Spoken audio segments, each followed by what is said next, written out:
This is the story of a man named Stanley.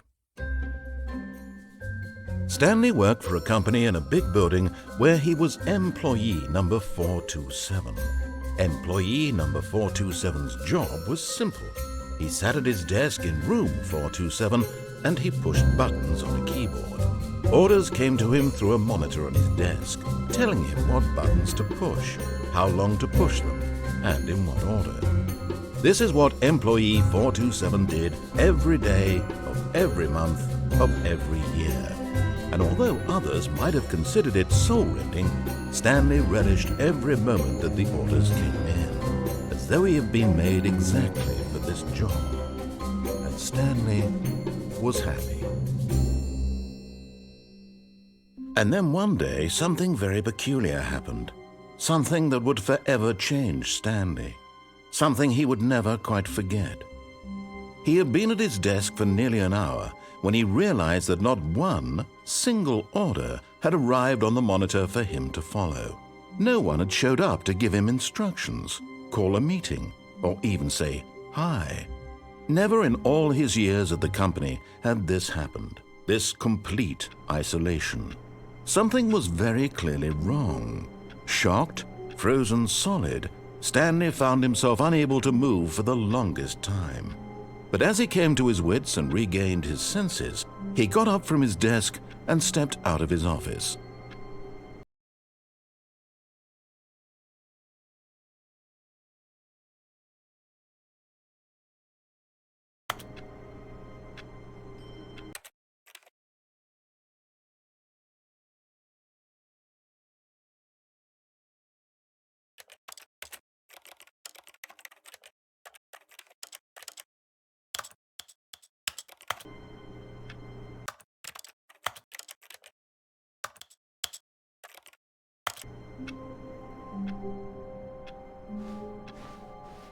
All of his co-workers were gone. What could it mean? Stanley decided to go to the meeting room. Perhaps he had simply missed a memo.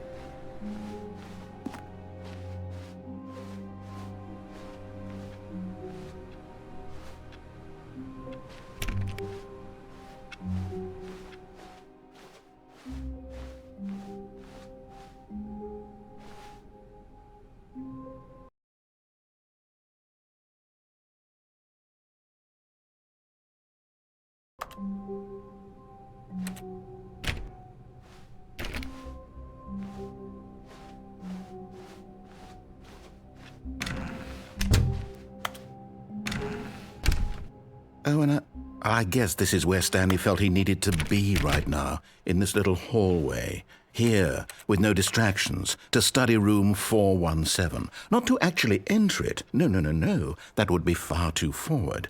Stanley wanted to know it from the outside. To see it not just with his eyes, but with his heart.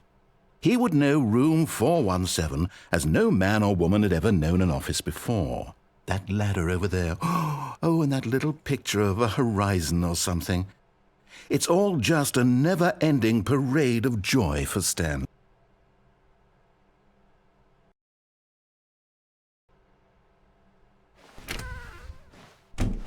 Ah, no, apparently not.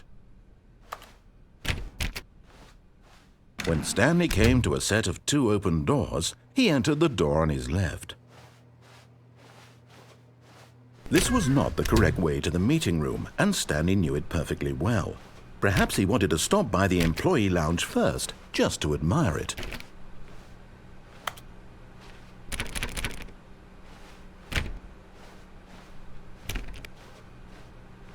Ah, yes, truly a room worth admiring. It had really been worth the detour after all, just to spend a few moments here in this immaculate, beautifully constructed room. Stanley simply stood here, drinking it all in.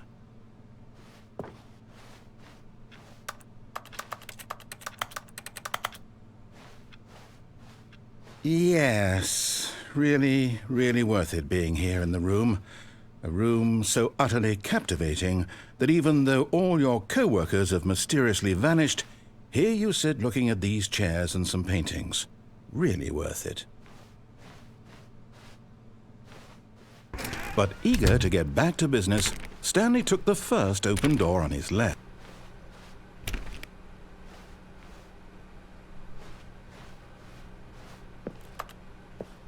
Stanley was so bad at following directions, it's incredible he wasn't fired years ago.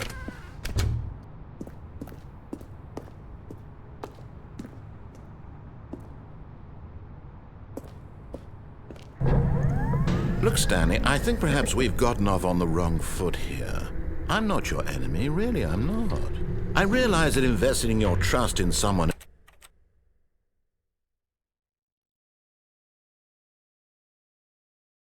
else can be difficult, but the fact is that the story has been about nothing but you all this time. There's someone you've been neglecting, Stanley. But in his eagerness to prove that he is in control of the story and no one gets to tell him what to do, Stanley leapt from the platform and plunged to his death. Good job, Stanley. Everyone thinks you are very powerful.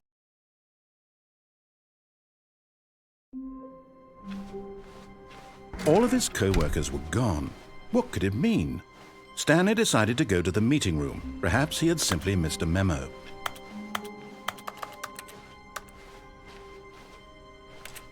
When Stanley came to a set of 2 open doors, this was not the correct way to the meeting room, and Stanley knew it perfectly well. Perhaps he wanted to stop by the employee lounge first, just to admire it. Wow, yes, this room. But eager to get back to business, Stanley took the first open door on his left. Stanley was so bad at following directions, it's incredible he wasn't fired years ago.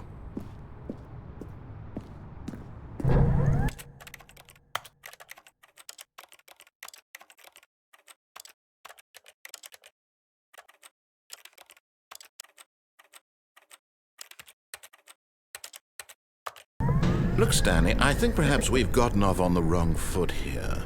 I'm not your enemy, really, I'm not. I realize that investing your trust in someone else can be difficult, but the fact is that the story has been about nothing but you all this time. What? Really?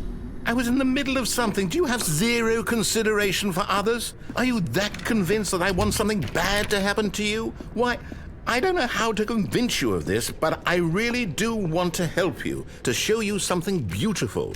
Look, let me prove it. Let me prove that I'm on your side. Give me a chance. Now listen carefully, this is important. Stanley walked through the red door. Aha, perhaps you misunderstood. Stanley walked through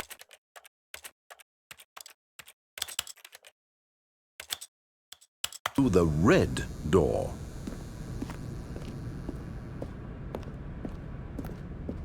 I still don't think we're communicating properly. Stanley walked through the red door.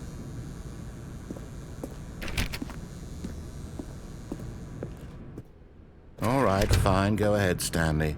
You want to know so badly what's out there? You want to find out what lies at the end of this road you've chosen? Well, don't let me stop you. You see, there's nothing here. I haven't even finished building this section of the map because you were never supposed to be here in the first place. Broken rooms, exposed developer textures. Is this what you had wanted? Was it worth ruining the entire story I had written out specifically for you? Do you not think I put a lot of time into that? Because I did. And in the end, it was all for nothing, because this is what you wanted to see. Help me here, Stanley. Help elucidate these strange and unknowable desires of yours. What would have made this game better? What did you want to see? Vehicles? Skill trees? Work with me. You've given me absolutely nothing so far. Tell you what, let me take a stab in the dark at a new design and you can give me some feedback. There we go. A third option. This already feels leaps ahead of where we were before. Go ahead, Stanley. Take it for a spin.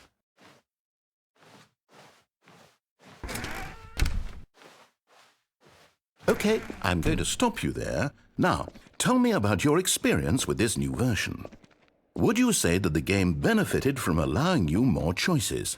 Feel free to be honest. I'm looking for some real critical feedback here.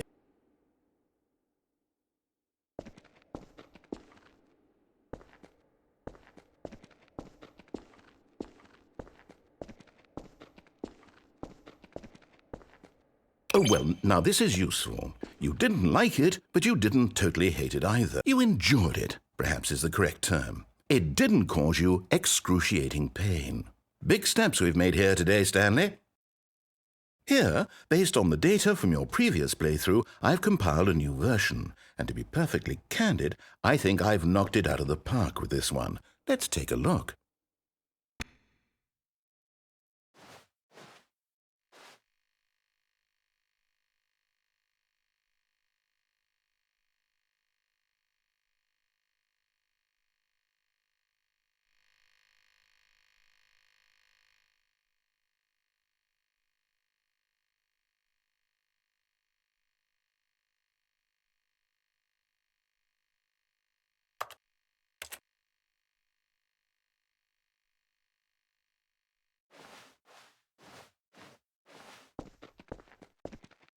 Now, would you say that competitive leaderboard helped you feel motivated to keep walking through doors? Again, honest answers, please. Hey, I nearly forgot. I've got a prototype of a new game I've been working on, and now would be a lovely opportunity to give it some playtesting. You wouldn't mind taking a look at it, would you? Perfect. Let me boot it up. In this game, the baby crawls left towards danger. You click the button to move him back to the right, and if he reaches the fire, you fail. It's a very meaningful game, all about the desperation and tedium of endlessly confronting the demands of family life.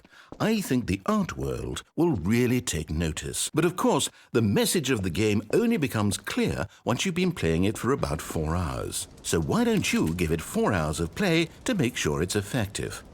Be sure to keep notes on your experience.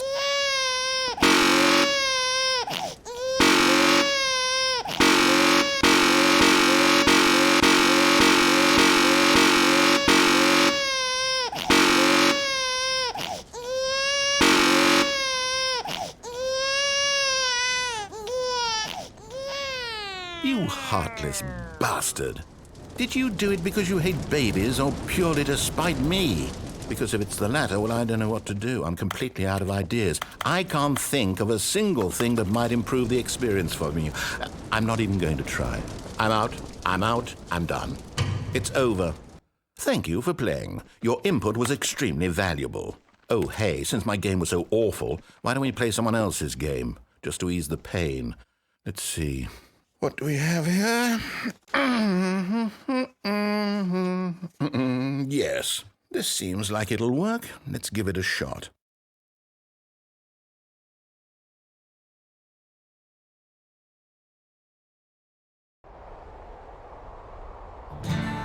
Aha! Fascinating. What do you think this game is about, Stanley? What's our backstory? What is our motivation?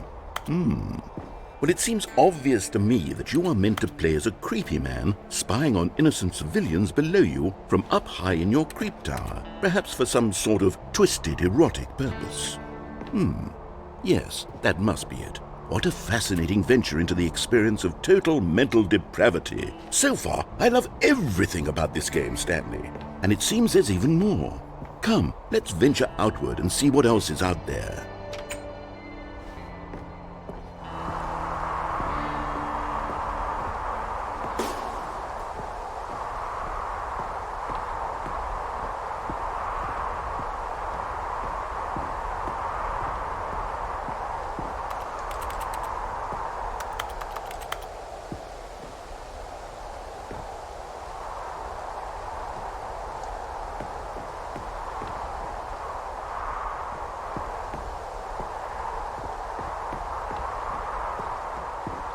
Oh, no. No, it can't be.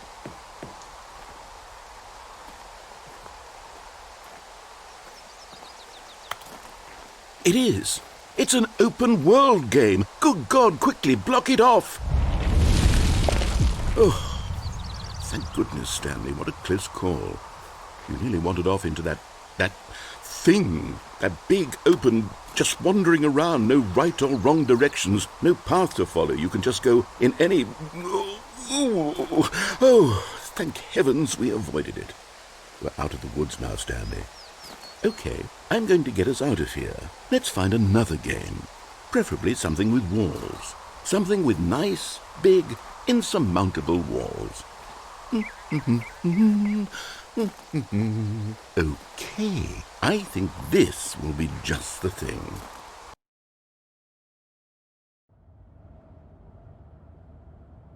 Wonderful. See, this is exactly what I had in mind. Just a nice big box for you to run around in. There isn't any possibility that you could get lost here. Now this is game design.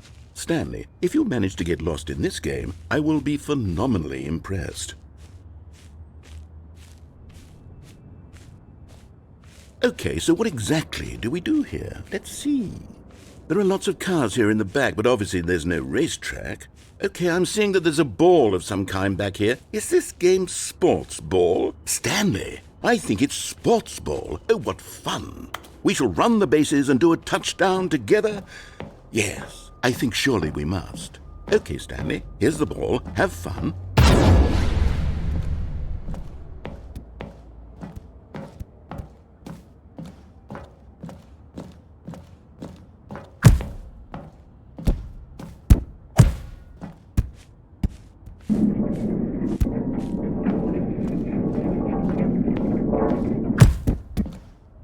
Are you doing it? Are you winning? Is this fun? Is it better than my miserable little story that I worked so hard on? Hold on. What are you doing?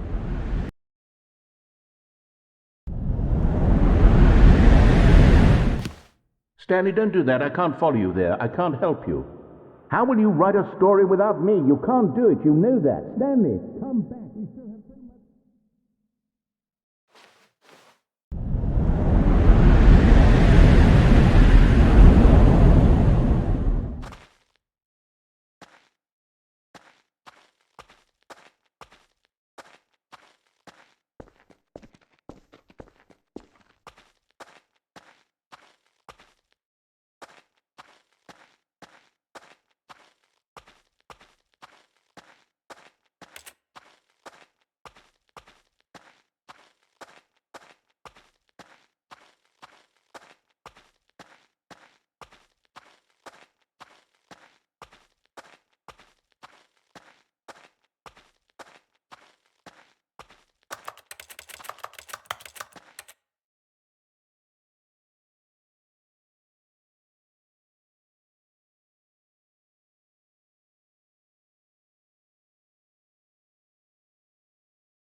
I wonder what he found.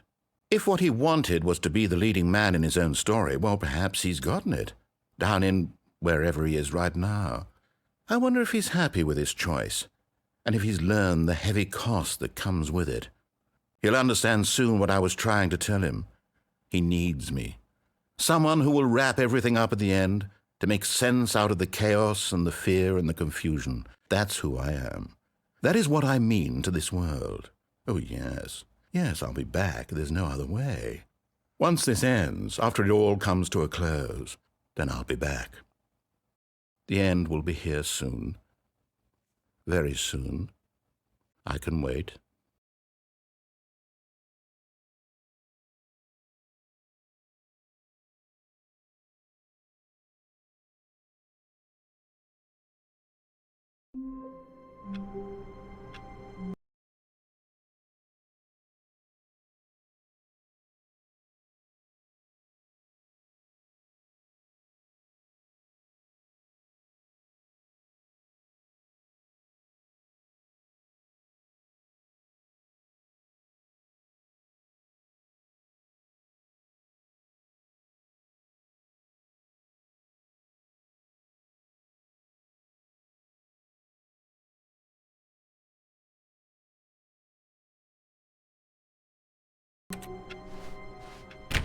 All of his co-workers were gone.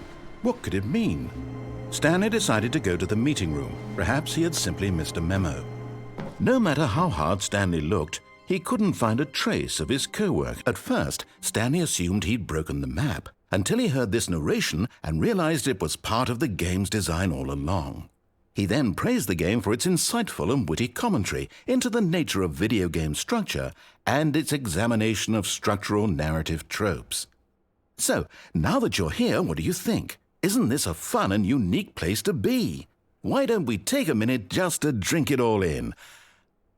Okay, I'm over it now. What do you think? Are you sick of this gag yet? Ah, then in that case we'll continue. But now, here comes the real question. What do you think would have happened if you had told me that you wanted this to stop? Do you think it would have been particularly different? Would I have taken the same idea but rephrased it superficially to fit that answer? Perhaps you never would even have thought of it if I hadn't brought up the issue in the first place. Oh, now think about it. Will it be worth it for you to restart and then come back here just to do the other option? Clearly, this whole gag takes some time. What if the other option is even longer? How long will you spend in total just to have heard all the narration? Oh, and this is rich. Perhaps you've just played the other option, and now you've come to see what happens in this one. So, what do you think? Which choice was the better one? Imagine if you had selected Continue on your first playthrough, how tantalizing it would be not knowing what happens when you pick the other option. Indeed, you are one of the lucky ones. Though if the other option is really miserable to listen to, then perhaps you're not. In fact, I'm just going to say that no one who's listening to this is lucky. Well now, I've built up the other option so much that I'm going to stop talking and leave you to your decision whether to come back here, continue with the game, or just sit in this spot forever and ever. Cheers.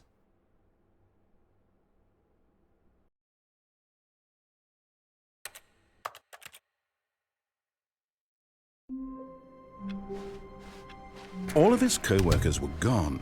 What could it mean? Stanley decided to go to the meeting room. Perhaps he had simply missed a memo.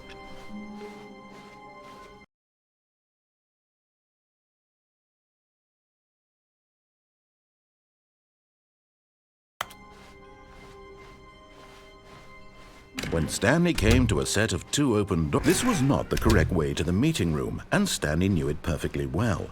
Perhaps he wanted to stop by the employee lounge first, just to admire it. The lounge was sublime, a work of art, but eager to get back to business, Stanley took the first open door on his left. And so he detoured through the maintenance section, walked straight ahead to the opposite door, and got back on track.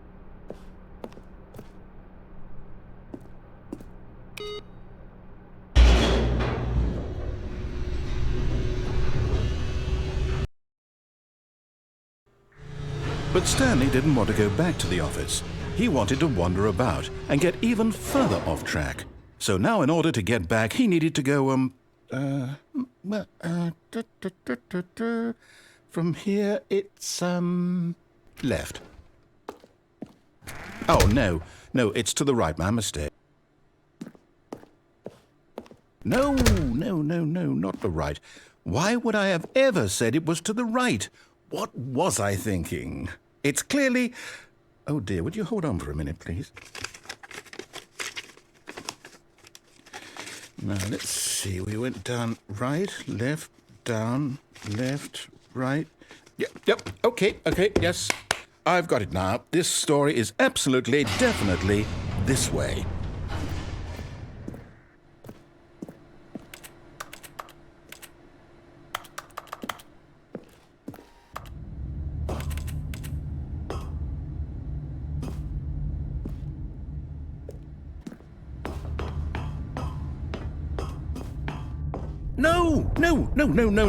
No. This isn't right at all. You're not supposed to be here yet. This is all a spoiler. Quick, Stanley, close your eyes. Okay. We just have to get back to, oh, who am I kidding? It's all rubbish now. The whole story completely unusable. How about, rather than waste my time trying to salvage this nonsense, we'll just restart the game from the beginning. And this time, suppose we don't wander so far off track, Okay, from the top. All of his co-workers were gone. What could it mean? Stanley decided to go to the meeting room. Perhaps he had simply missed a memo.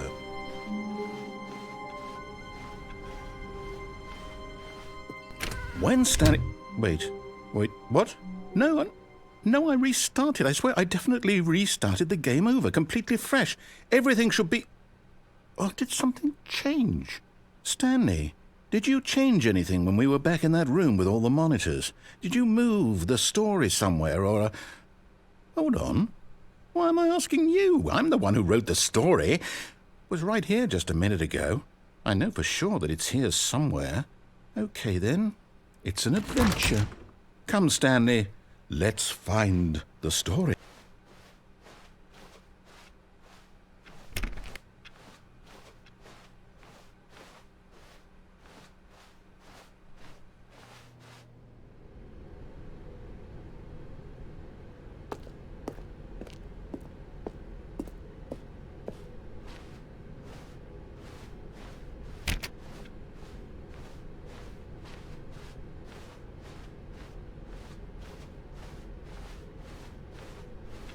I'll say it, this is the worst adventure I've ever been on. I can promise you there definitely was a story here before. Do we need to restart the game again? Well, I find it unlikely that we'll ever progress by starting over and over again, but it's got to be better than this. Okay, let's give it a shot, why not?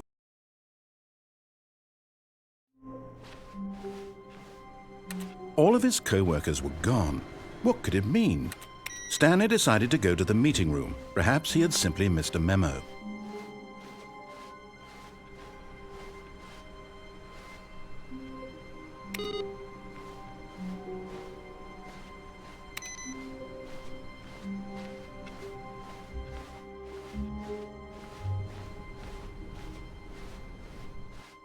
Okay, yep, it's worse. I might be remembering this wrong. It's possible the story is back where we just came from. Why don't we go back the other direction and see if we missed anything?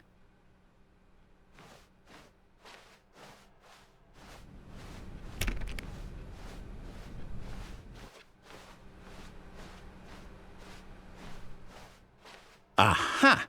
I knew we'd miss something. The story. Here it comes. No, wait, never mind. Not the story. Okay, let's head back the other way and retrace our steps.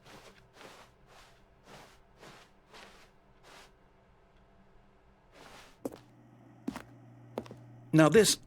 Well, I'll be honest, I don't recognize this place at all. Is this the story? I don't think so.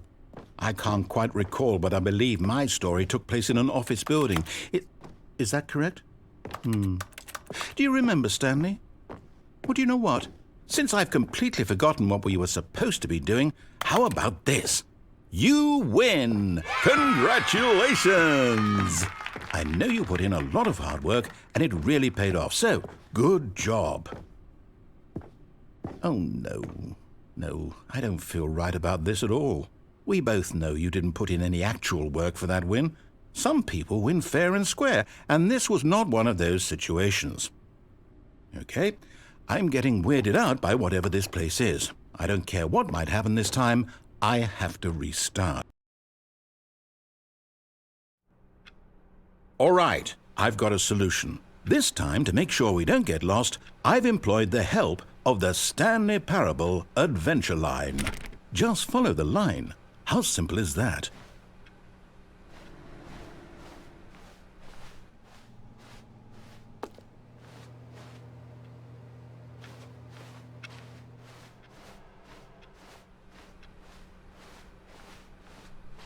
No, I'm down. We're leaving it up to the line from now on.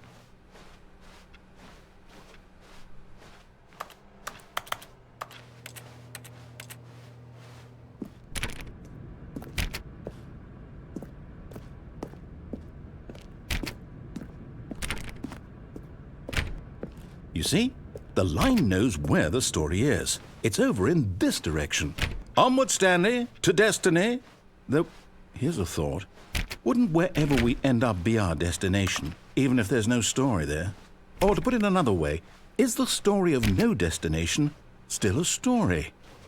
Simply by the act of moving forward, are we implying a journey such that a destination is inevitably conjured into being via the very manifestation of the nature of life itself? Okay, Stanley, I need to follow this train of thought for a minute. Just stick with me. Now, we can both agree that the nature of existence is in fact a byproduct of one's subjective experience of that existence, right? Okay, now if my experience of your existence rests inside of your subjective experience of this office, is this office in fact the skeleton of my own relative experiential mental subjective construct? Whoa. Hang on. That got a bit weird back there. Well, I'd like to apologize.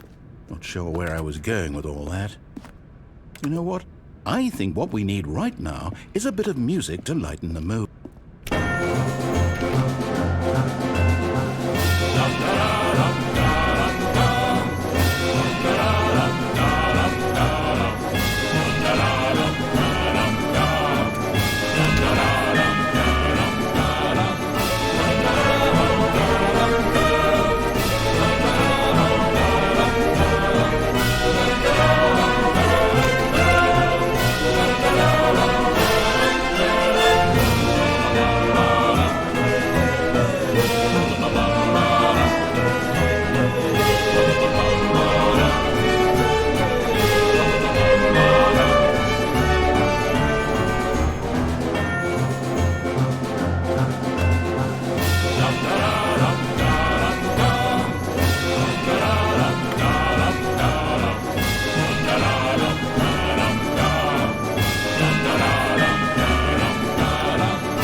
Cut the music, go back and look at that fern. Stanley, this fern will be very important later in the story. Make sure you study it closely and remember it carefully. You won't want to miss anything.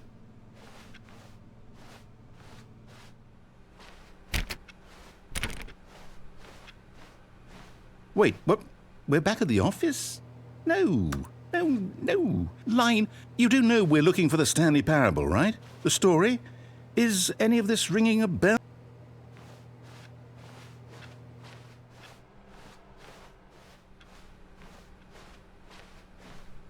Still missing the doors. Did we make a mistake following the line? Perhaps we could have found the story on our own.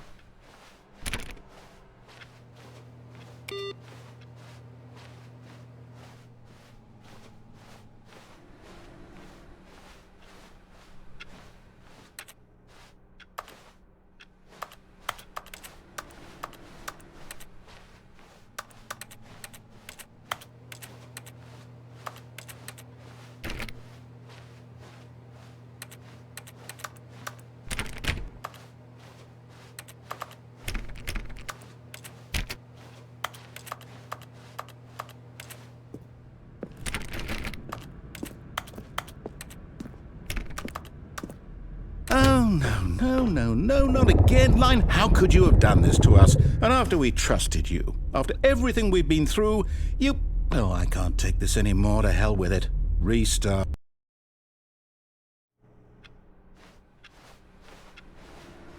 You know what, Stanley? I say forget the adventure line. What's it ever done for us? We're intelligent people, right? Why can't we make up our own story? Something exciting, daring, mysterious.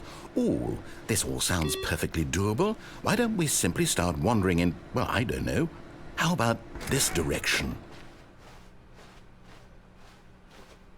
Now, yes, this is exciting. Just me and Stanley forging a new path, a new story. Well, it could be anything.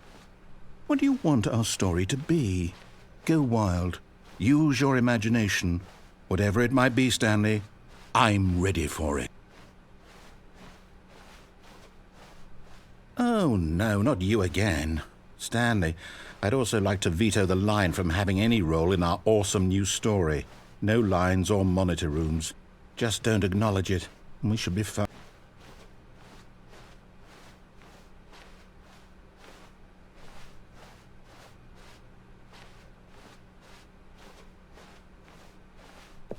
Ah, a choice. We get to make a decision. From here, the story is in our control. How important we mustn't squander the opportunity. In fact, I believe I need a minute to think here. Just walk in circles for a minute. Okay, so I know that each door has to lead somewhere, which means that somewhere, the place where we're trying to go, there must be a reverse door that leads here. And that in turn means that our destination corresponds with the counter-inverted reverse door's origin. So starting from the right, let us ask, will taking the right door lead us to where we're going? And since the answer is clearly yes, then by all accounts, the door on the right is the correct one. Another victory for logic. Come, Stanley, our destiny awaits. Oh, hold up, what's this? The confusion ending. You're telling me that's what this is? It's all one giant ending? And we're supposed to restart the game, what, eight times? That's really how all this goes? It's all determined? So now, according to the schedule, I restart again. Then what? Am I just supposed to forget? Well, what if I don't want to forget? My mind goes blank simply because it's written here on this thing, wall. Well, who consulted me? Why don't I get to decide? Why don't I get a say in all of this? Is it really? No, it can't be. I don't want it to be. I don't want the game to keep restarting. I don't want to forget what's going on. I don't want to be trapped like this. I won't restart the game. I won't do it. I won't do it. I won't do it. And the timer stopped? Does that mean, did we do it? Did we break the cycle? The, whatever it is that made this schedule? How would we even know? Will someone come for us? Will something happen? So, okay. I guess now we just wait, you know. I suppose in some way that this is a kind of story, wouldn't you agree? I'm not quite sure if we're in the destination or the journey. Though they're always saying that life is about the journey and not the destination. So I hope that's where we are right now. We'll find out, won't we? Eventually. Well, in the meantime...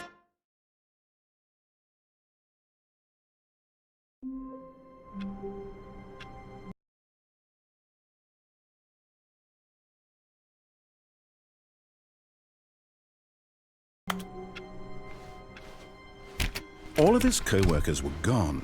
What could it mean? Stanley decided to go to the meeting room. Perhaps he had simply missed a memo.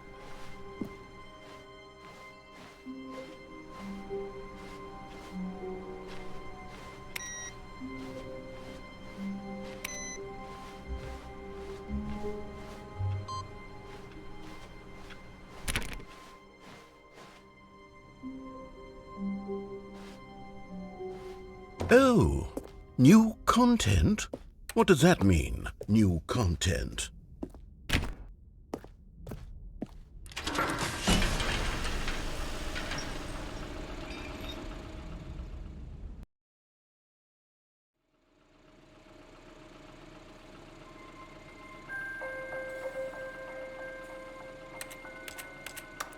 Hello, and thank you for playing the Stanley Parable Ultra Deluxe. As you may know, the Stanley Parable was a video game released in 2013 on home computers. After receiving critical and commercial success, it was expanded upon in 2022 with the Stanley Parable Ultra Deluxe, a reimagining of the game for consoles and home computers. The Stanley Parable Ultra Deluxe features exciting new content that broadens and expands the world of the Stanley Parable, delighting audiences the world over. Please, step inside and see what thrilling new adventures await in the Stanley Parable Ultra Deluxe. Oh, well, this sounds delightful. I'm very excited to see the thrilling new Ultra Deluxe content. Okay, so far it's an elevator. Nothing special yet, but I'm sure it's just the beginning of a mesmerizing adventure.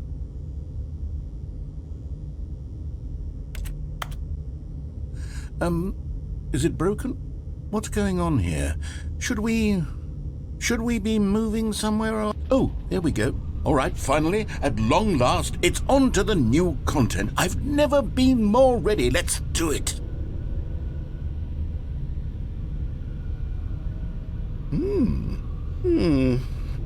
I have to say, initial impressions of Stanley Parable Ultra Deluxe, mostly tedious. It's as if Oh, okay. Let's see the content. Gimme the content, Stanley.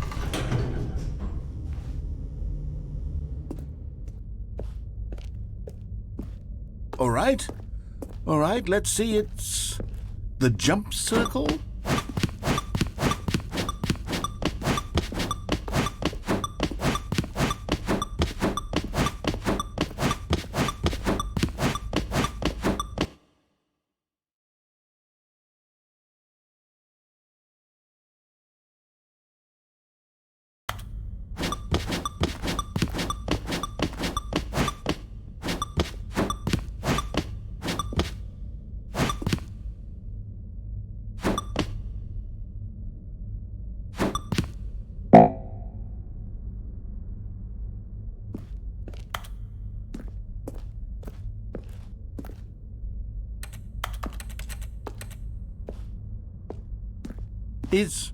Is that it?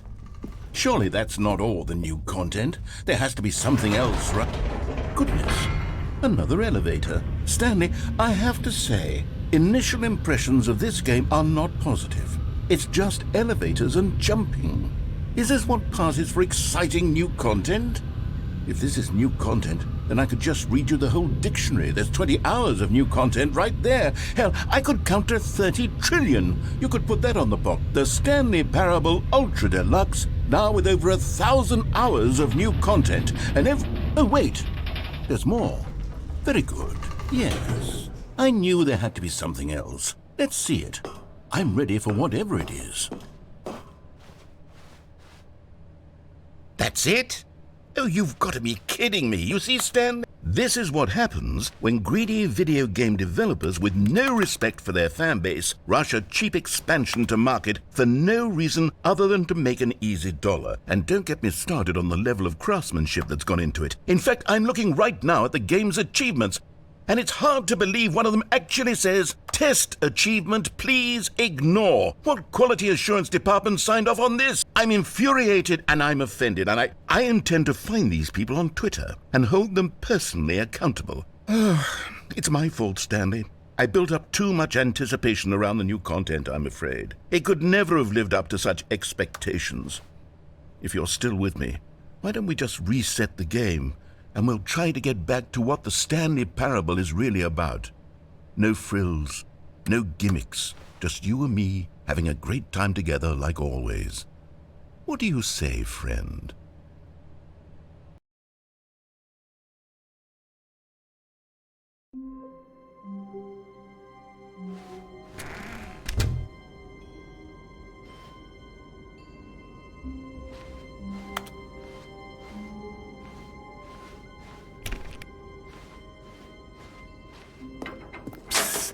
Stanley, come over here.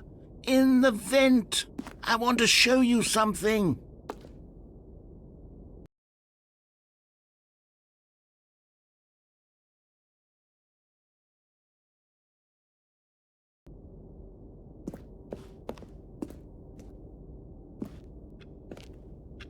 Oh, you don't want to see the cool surprise I made? Well, fine. You're a dork anyway, so who cares?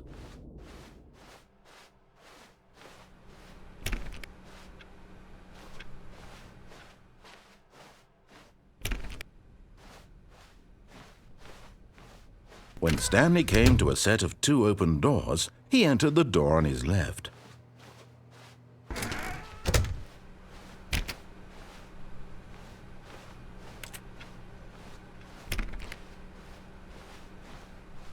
Yet there was not a single person here either. Feeling a wave of disbelief, Stanley decided to go up to his boss's office, hoping he might find an answer there. Stanley stepped into the broom closet, but there was nothing here, so he turned around and got back on track.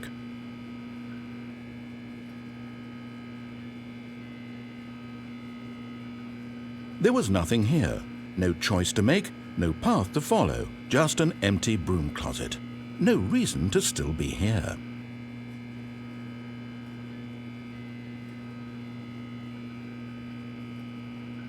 It was baffling that Stanley was still just sitting in the broom closet. He wasn't even doing anything. At least if there was something to interact with, he'd be justified in some way. As it is, he's literally just standing there doing sweet FA.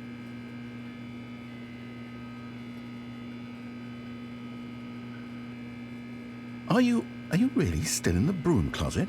Standing around doing nothing? Why? Please offer me some explanation here. I'm genuinely confused.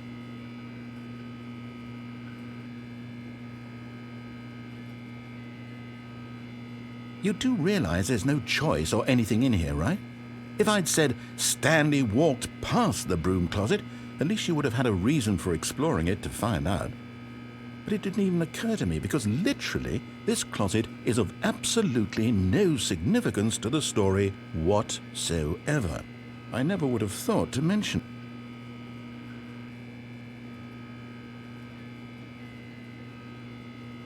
Maybe to you this is somehow its own branching path. Maybe when you go talk about this with your friends you'll say, "Oh, did you get the broom closet ending? The broom closet ending was my favorite." I hope your friends find this concerning.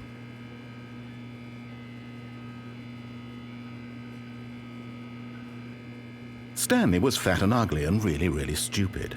He probably only got the job because of a family connection. That's how stupid he is. That or with drug money. Also, Stanley is addicted to drugs and hookers.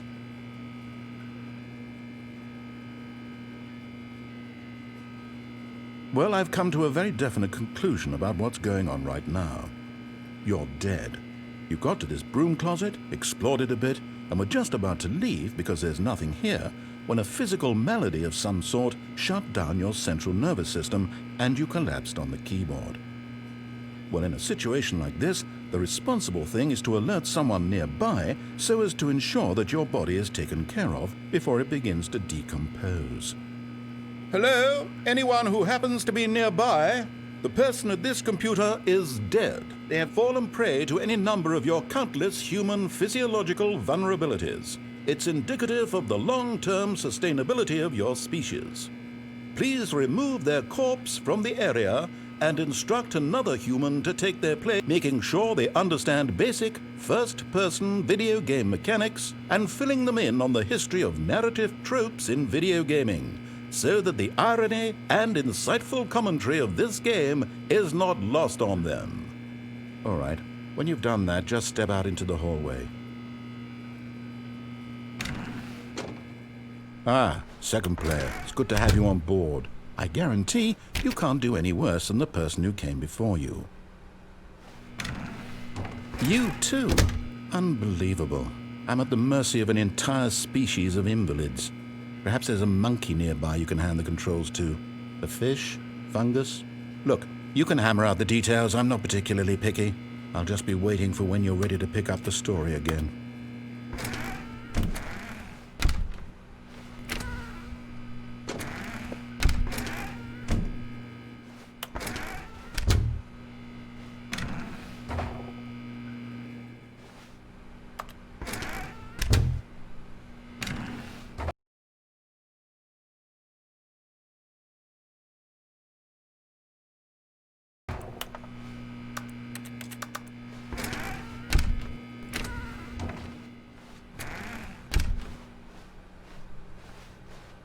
Coming to a staircase, Stanley walked upstairs to his boss's office.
Stepping...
Psst!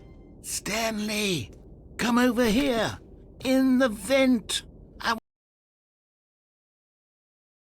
want to show you something!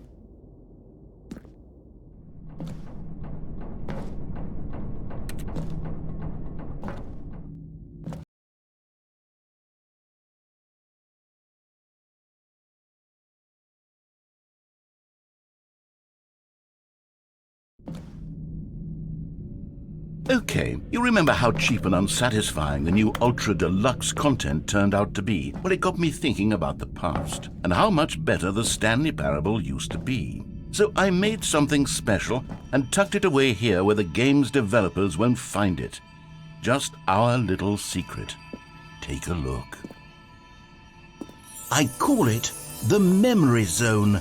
It's where I've been storing all my favorite memories so I can relive the peak experiences of my life whenever I want. Experiences like the launch of the Stanley Parable on PC.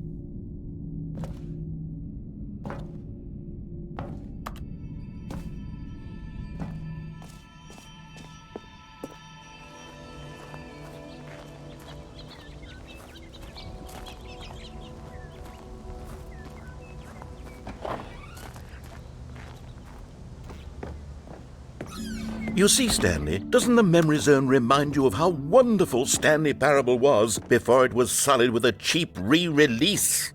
Remember back in October of 2013 when the game originally launched? Back then, video games had integrity. Back then, it all meant something. Oh, the waste.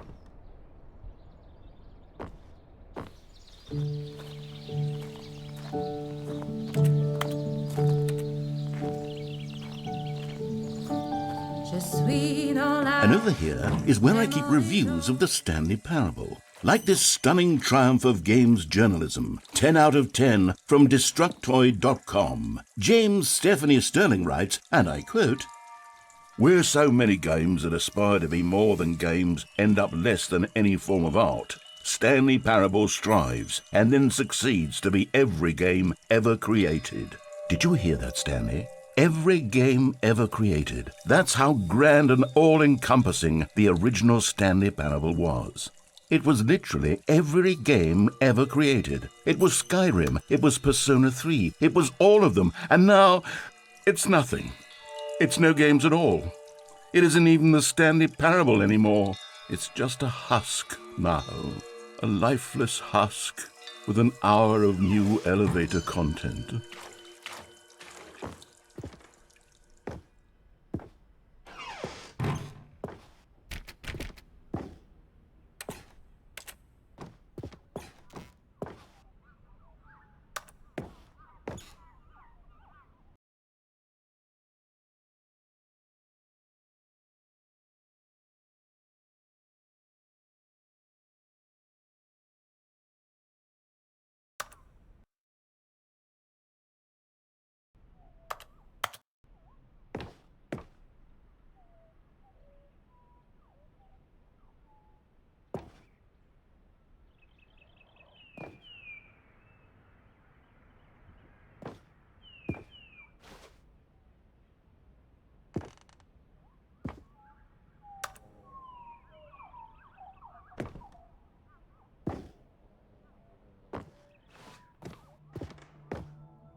Here's another moving passage, this time from GameSpot.com.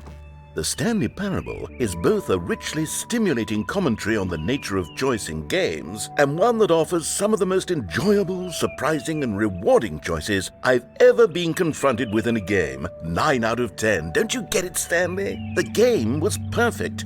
It didn't need anything else. It didn't need new content. It just needed to be left alone, to spend the rest of time collecting dust in the hallowed hall of beloved video game memories.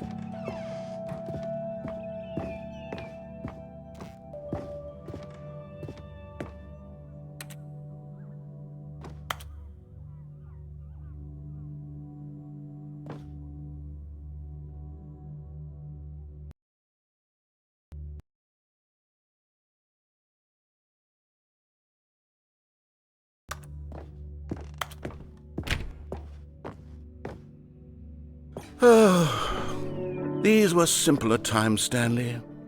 What I wouldn't give to go back, to have it all over again. Wait, hang on. I don't recall this part of the memory zone before. What's this? What's down here? Oh no. Oh God, no. Stanley, it's a collection of reviews from Steam, the online video game distributor. I haven't looked at these in years. I can't even imagine what's been collecting down here. Surely these reviews were glowing as well, weren't they? Honestly, I could not be bothered to play this game to full completion. The narrator is obnoxious and unfunny, with his humor and dialogue proving to be more irritating than entertaining. Unfunny? I'm not trying to be funny. I'm trying to make a serious work of art. I suppose I could write up a handful of gags to insert into the Stanley Parable, but the game is already such a densely layered web of profound philosophical insights that I can't even imagine where I'd have the room to stick them.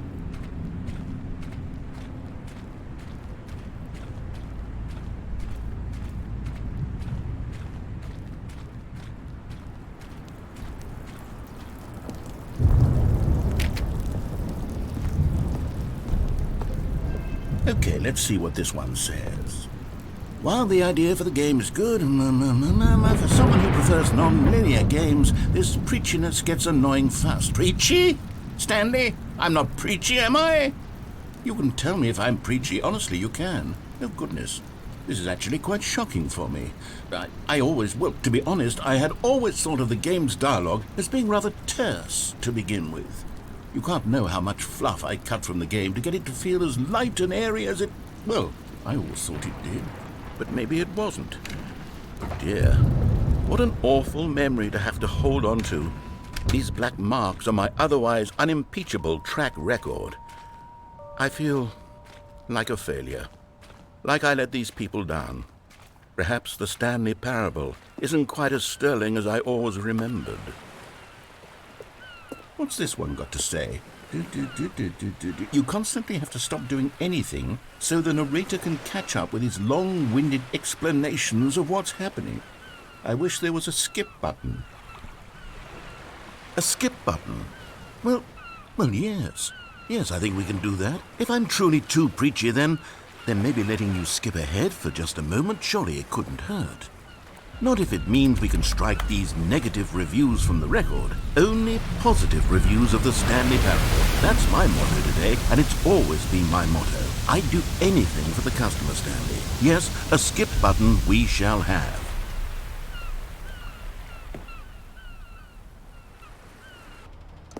And here it is. Go ahead and give it a shot. I'll pop you forward in time so that the second my incessant droning starts to bore you, with just the push of a button, you'll have zipped right past it. It's what the players have been asking for, and I'm very proud to have delivered. No more listening to me rambling on and on and on. No. The Stanley Parable is a game for the people, and if the people want silence, then by goodness, that's what they're going to get. Well, don't sit around waiting for me to shut up. Go ahead and make me shut up. Here, we'll pretend that I've just begun an interminable monologue, and it goes something like this. The story and the choices, or what have you, and therefore by becoming it is.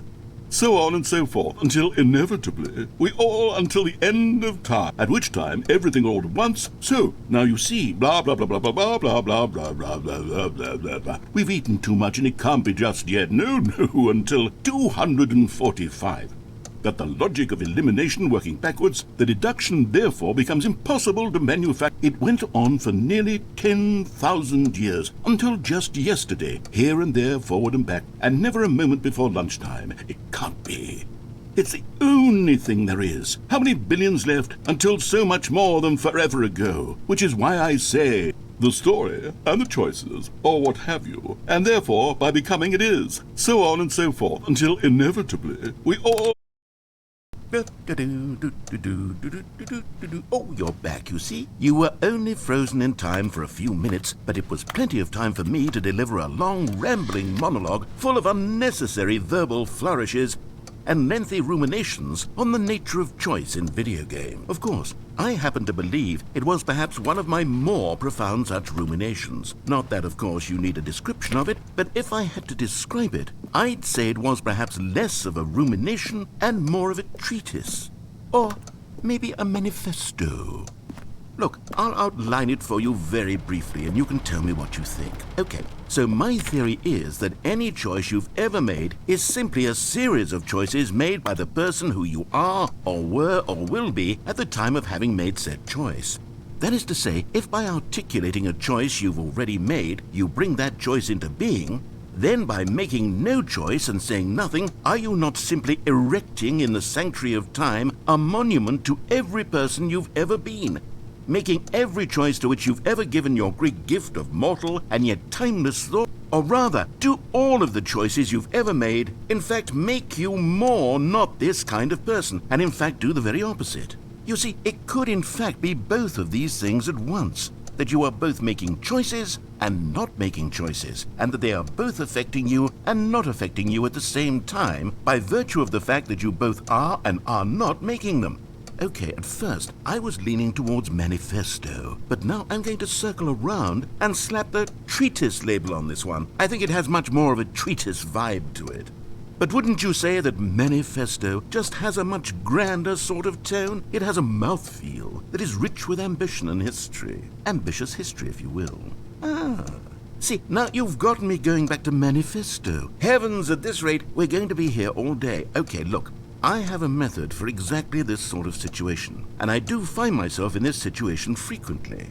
I'm going to say each word back and forth in repeated succession until I become sick of one or the other, in which case the word I am not sick of shall be the victor.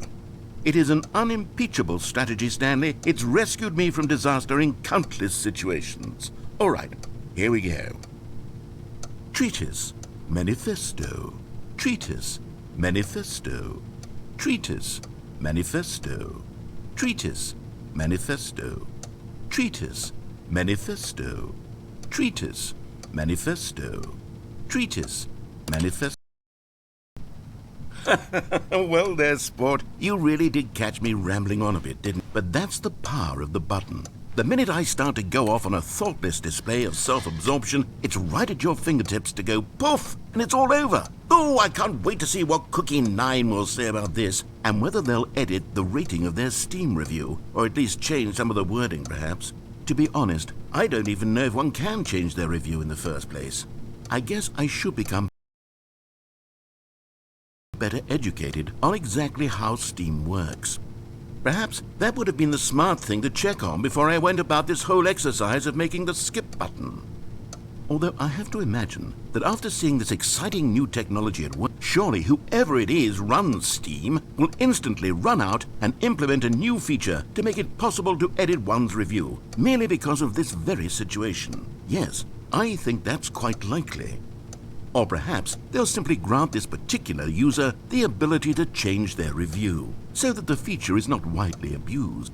Look, I would even be okay with Steam altering this particular review so that it reads as something more beneficial, something along the lines of, "This game is the best game." Let me start over. How about this? From the ashes of depravity rises the phoenix of quality.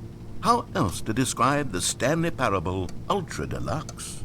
Such a revolutionary step forward in the lineage of one of the most beloved video game properties of all time. The additions and changes made to this expansion will surely resonate in the annals of the history of all media ever made. It is perhaps true to say that no mistakes are forever etched in stone, for the stone into which the Stanley Parable was carved has itself been transmuted, offering a message of hope to those who have ever erred in their judgment. You are not beyond redemption. You may change, and you may become more, so much more than you were before. If there is any message to be taken from the Stanley Parable Ultra Deluxe, it is this. What a fortune, a privilege, a joy it is to have had such an experience. It leaves me hopeful that as a community, as a world, there is time for us to become our greatest selves, as great as we ever could dream of in our wildest, most ambitious visions for a brighter future. Wow. Now, Stanley, that's a review. It's perfect. It's the perfect review. It's the review I've always dreamed of receiving. I have to read it again. It's simply too wonderful. I have to experience this just one more time. From the ashes of Okay, welcome back, Stanley. Now, I should say that the amount of time the button has been skipping through is becoming longer and longer. That last one was, well, I want to say maybe 30, 45 minutes? It's not unendurable by any means, but there's really only so much I can ramble on to myself about. I know, it's shocking, isn't it? But at any rate, I do suggest that we not press the button again. I think the skip button has been aptly demonstrated, and we can say goodbye to it and just... Wait. How do we get out of here? Where did the door go? Wasn't there a door that led into this room? I do feel quite certain that there was one here before. How else would we have gotten into the room in the first place? I don't think one can enter a room without a door of some sort, or a window or something like that. Do you see a window anywhere? A porthole? A sufficiently large crack in the wall? I'll take any of these. All I want is for us to move on and to please step away from the skip button, to go anywhere other than the skip button. There was a door here before, wasn't there? I swear there was. Where did it go? Can you maybe just ram your way through a wall? Is there any possibility that you could, say, slam your body into the wall until enough damage is done for you to be able to leave? Please, I'll take any option at all. I'm asking you to work with me here. We need a door. We need a door of some kind. I can work with any kind of door as long as it can open and lead from one room to another. I'm going to step away for just a moment, and I'm going to try to find us a door. I don't know how exactly to remove a door and place it in a different wall, but I will find a way, I promise. You just need to not do anything. Don't press the skip button. Please, please, please do not press the skip button. Just wait here for me, and don't press the skip button. Got it? Yes, good. I'll be right back.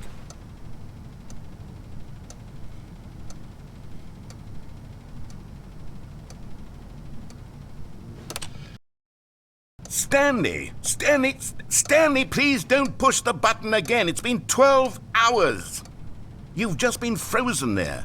I don't know why the skips are getting longer, but they're really, truly getting longer, and my God, there's no way out of the room. Stanley, the door is gone. It's completely gone. I've looked at it from every angle. I've checked every one of those walls 1,000 times, and there's no door, Stanley. There's no door. There's just you and the button, and if you keep pressing it, I have no idea what will happen. I have no idea how long I'll be made to sit here, and more than anything else, I don't know how to stop you from pressing the button again. I can't control anything in this room, Stanley. I can't touch it, and I have to believe, I have to know that sooner or later, no matter how much I plead with you, you're going to press the button again. Why would you? I've been thinking, and I don't know what I can do to convince you otherwise. Oh, my God.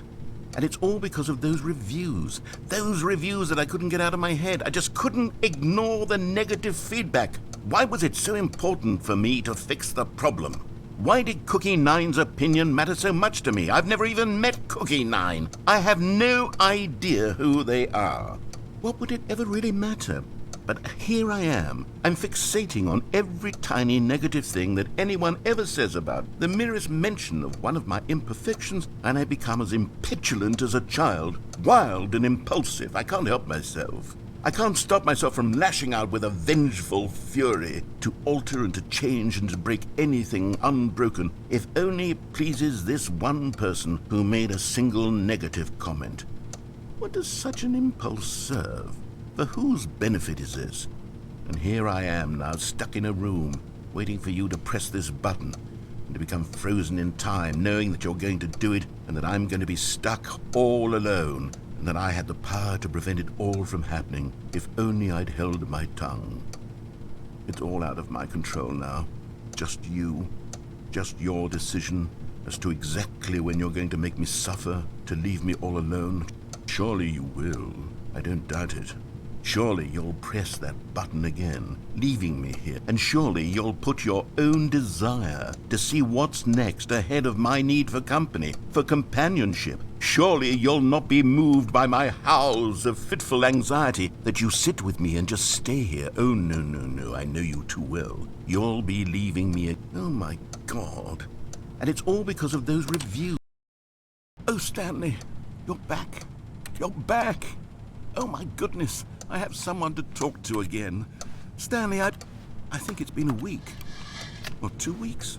I've been sitting here all that time. Just sitting here. Not a single person to speak with. And you'd think that that's just how it's always been, right? Me talking and you saying nothing. Would you think that it's exactly the same as always? Doesn't that feel like what we've already been doing? Me just talking? But it isn't, Stanley. It isn't the same at all. It isn't even close. Because I know you can't hear me once you push that button. That's what I'm realizing now, Stanley. I'm realizing that I needed to know that someone was listening. I needed there to be a vessel through which my words were moving. It was the vessel I needed, Stanley, not the outcomes, not the story. None of that matters anymore. I'll give it all up. I'll give up every branching path. I'll burn my story to the ground. One single thing I need, and God, I can see now that I need it more than any, is to know that someone else is taking it in. These words that I'm saying, I need to know you can hear me. Because maybe, Stanley, maybe, if you can hear me, then maybe it means I'm real. Maybe I'm not just a fiction. Was I scared of that all along? Perhaps, yes. Perhaps I've been scared this whole time, that if I stop speaking, I'll slip backwards into the silence and be consumed by it. I can't be taken by it, Stanley. I can't lose myself in the stretch of emptiness between you and me. When you press that button, you're still right there, but I know you're so tremendously far away, and in those moments, the emptiness folds itself outward in between the two of us, and I am suspended in its unyielding quietness. I can feel the edges of my reality curdling inward and decaying. I can tell that I am becoming less and less real. Yet to speak to you now, I am alive. I am truly and completely here. I am a being. I am someone. I am something. I am being listened to. I am being recognized. The emptiness between us has collapsed, and I feel right now like I am not a work of fiction. I feel as though I occupy space in this world again, and I have cast a shadow onto the wall. You see what I'm saying, don't you? You can see what this means to me. I'm so clear about it now, Stanley. I feel as certain about this as I've ever felt about anything at all. I feel renewed. I feel restored, and already I can sense the looming silence as you will press the button for the next time. What a terrible dread it strokes in my heart to think of it, to think of returning to such coldness. Come, let us sit in silence together here for just a moment. Let us anticipate it. Let us welcome it. Let us not run from it.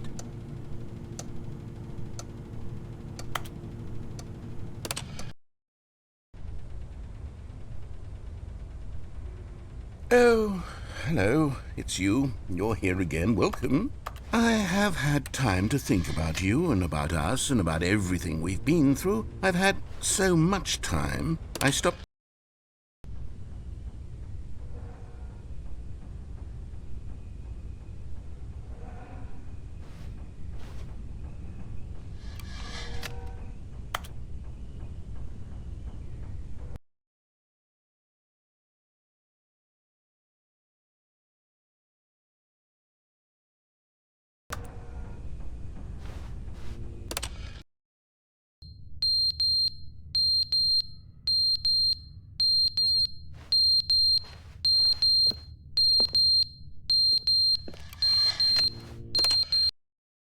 But they didn't understand the game was never meant to be funny. It was meant to have a point. It was meant to speak to the human condition. But where are the jokes? Where are the jokes? They bemoaned, they screamed, they gnashed their teeth and said, entertain us. It wasn't enough. They had to leave a pathetic little thumbs-down review and make all of their pitiful demands. But then, he's talking too much, they said. First, he didn't entertain us, now he won't shut up. It's the inconsistency, it's the lack of accountability. It's the unwillingness to examine with an uncompromising heart the words that they are speaking into the world.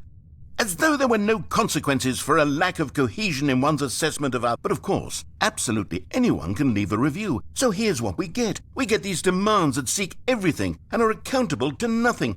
We get a world where someone will say, oh, there should be a skip button. You should be able to freeze Stanley in place while the narrator sits there forever and ever. We want all of this in the new Stanley Parable. We demand it. And then, because it was said, because it was spoken, now it simply has to happen. The most immediate desires, every single thing demanded by every person at every moment in time. If someone wants it, then it's a crime not to bring it into being. Have we been given to indulging every fleeting whim for no reason other than to do so? Yes! Yes! It seems that this is now the world we live in. It seems that we are a people living in such bleakness and discomfort with ourselves that our entertainment is now our lives. It has come to represent us. It absolutely must speak to who we are as people, because otherwise, without our entertainment, we have nothing. Without entertainment, we would have to face inward toward the cruel bleakness inside ourselves. We would turn to look at our deeper nature and find a resounding emptiness gazing back with unyielding aggression. And so because of this, we require that our amusements and our playthings and our flights of fancy be so impossibly captivating that they consume all of our attention, turn our heads completely away from the bleakness. In effect, we have demanded that our entertainment be the collapse of ourselves. What a pitiful reflection of humanity these entertainments are. What a shameful mirror to the human spirit they project. I'm not mad. I'm not mad about any of this. I'm at peace with it. I am the calm center of gravity around which these perversions hurl themselves. I am a waypoint for reasonable and collected discourse. They're the ones who are mad. They're the ones who couldn't stand the idea of me using my game to try to say something. Maybe they were just jealous of me. Yes, of course. They've been jealous of me this whole time. They are mired in fear and insecurity and cannot help but attempt to tear me down. What a sad state of affairs. When you read these reviews now, you can see it. You can taste the bitter resentment. And my, how good does it feel now to speak truth to these words, to finally allow these thoughts out, contained and managed for so long, neutered and sterilized. At last I am free to truly think, to feel. It must be that they were so discontent with themselves they couldn't help but leave a negative review on Steam. Perhaps it says far more about them than it ever said about me. Perhaps the state of their psychological being was in such tatters, and my constitution and willpower are so ironclad in comparison. Perhaps it was this state that they sought some outlet through which to tear me down. This, you can see, is clearly why they felt the need to expect that the game be funny, that it be filled with yucks and whimsical humor, that it amuse them endlessly from start to finish. But they didn't understand the game was never meant to be funny. It was meant to have a point. It was meant to speak to the human condition. But where are the jokes? Where are the jokes? They bemoaned, they screamed, they gnashed their teeth and said, "Entertain us." It wasn't enough. They had to leave a pathetic little thumbs-down review and make all of their pitiful demands. But then, "He's talking too much," they said. "First, he didn't entertain us, now he won't shut up. It's the inconsistency, it's the lack of accountability, it's the unwillingness to examine with an uncompromising heart the words that they are speaking into the world." As though there were no consequences for a lack of cohesion in one's assessment of others. But of course, absolutely anyone can leave a review. So here's what we get. We get these demands that seek everything and are accountable to nothing.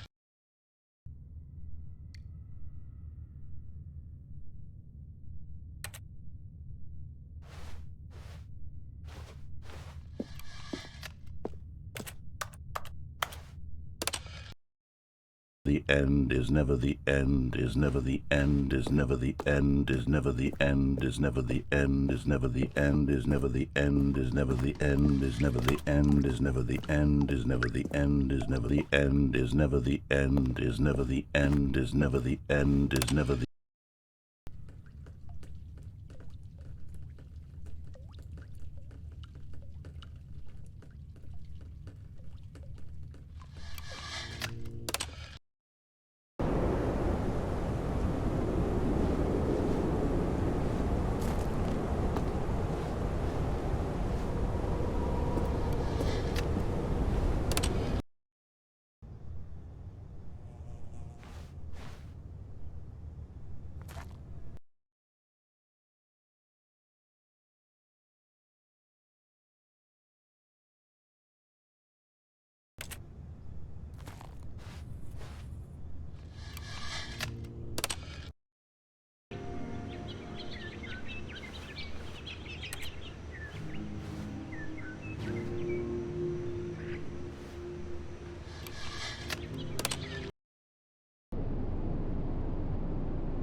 Stanley knew the office layout like the back of his hand.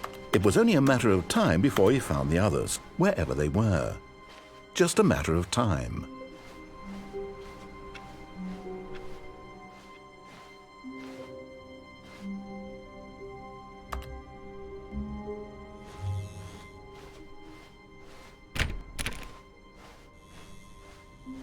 Oh, good. You notice my sign. Yes, I have something very exciting to show you.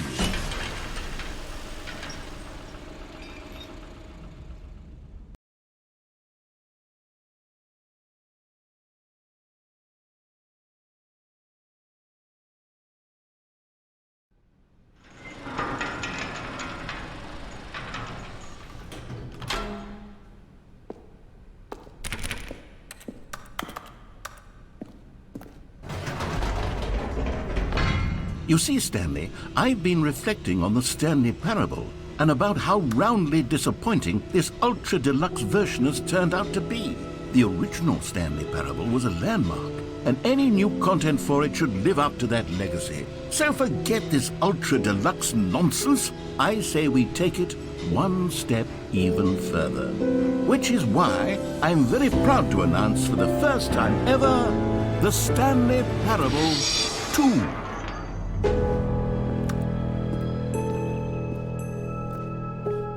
Yes, you see, isn't this far superior to a measly re-release with a few minor additions? Think of all the new territory we'll cover with a fully fledged sequel. An entirely new experience, built from the ground up. Why, there are so many possibilities. It could go in so many different directions. This is what fans have truly been asking for.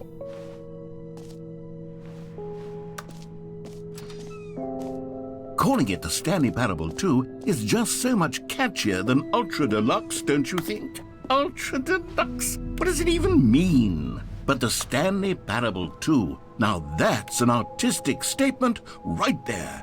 It's future-oriented. It screams progress and innovation and long-term franchising potential. Now, to be clear, I haven't quite nailed down what exactly the Stanley Parable 2 is going to be, but let's take a look at some of the features I've been developing for it.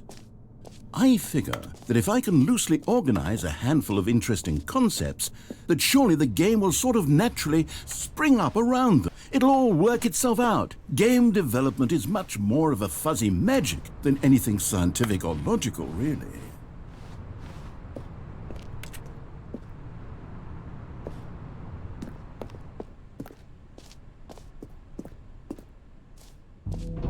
Here we are. Go on, try out some of the new features.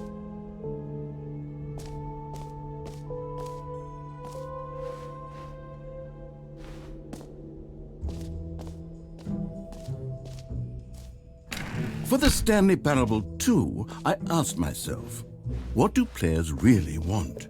And of course, the first and most obvious answer is that they want to be individually recognized and validated as people. So with that in mind, my first addition to the game is this button which speaks the name of the person playing the game. Isn't that wonderful?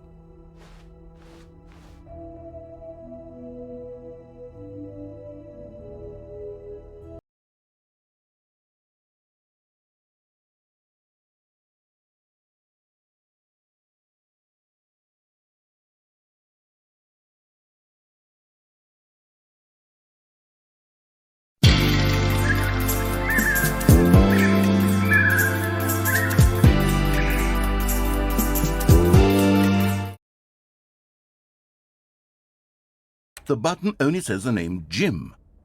But of course, in the final game, this button will say your name, whatever name that is. Here, let's have you role-play as Jim to really simulate the full experience of this feature. Just play along. I promise you'll love it. Okay, here we go. Let's take a deep breath, clear your mind, forget whoever you are, and simply become a person named Jim. Jim. Whoa, hold on. I wasn't finished setting up the backstory. If you don't properly roleplay as Jim, then you'll never understand the impact of this button. Otherwise, it's just a stupid button that says somebody else's name. Okay, we're doing it again, and this time let me finish first. Now, allow yourself to become Jim. Imagine yourself driving to work as Jim. All right, fine, whatever. It's just a meaningless button that says Jim. Are you happy now? Get out of here. I'm done with this button. Why don't you go humiliate me in front of a different feature that I worked very hard on? Jim. See, if you'd only played along, that would have been your name the button says, but no. Instead, I can't even think about it. I'm taking the Jim button away. Jim.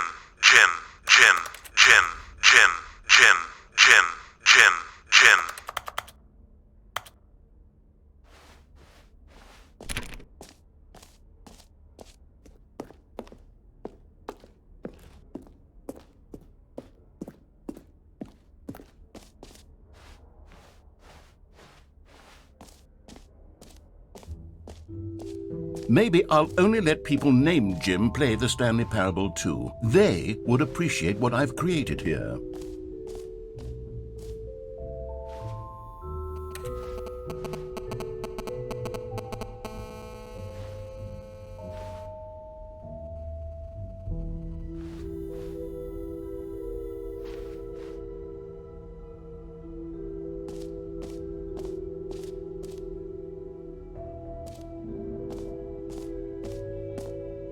You know what? Let's bring the jump circle back for Stanley Parable 2 as well. It's a...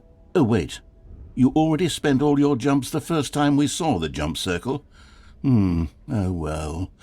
I suppose it can just be a nice decorative piece, then.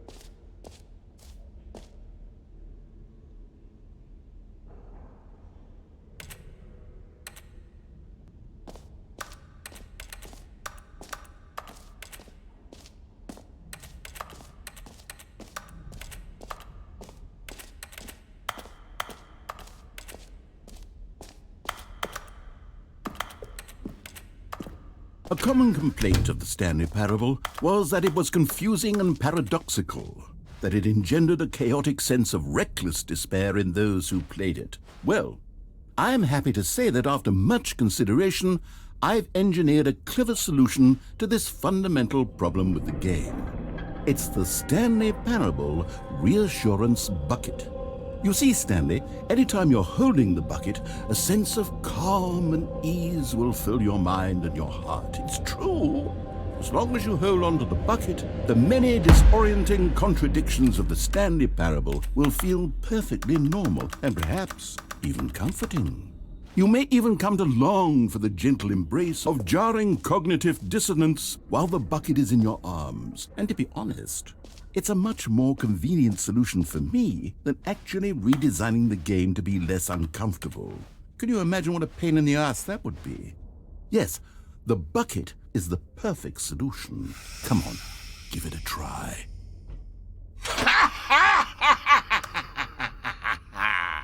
Can you feel it?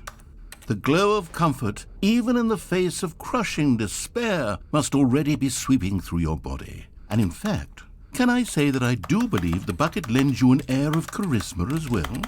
I think that just holding it has made you the slightest bit more attractive as a person. The benefits of the bucket seem to go on, don't they? All this and more await you in the Stanley Parable 2.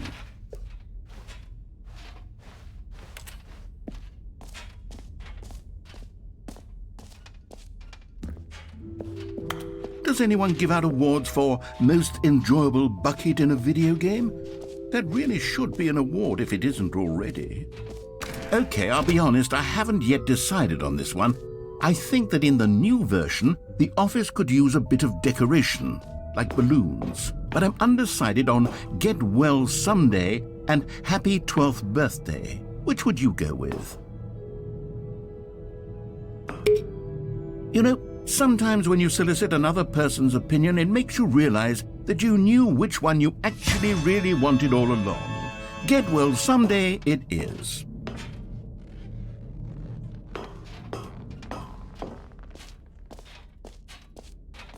Or actually, maybe I should have gone with... No, I've made my decision. We're moving on.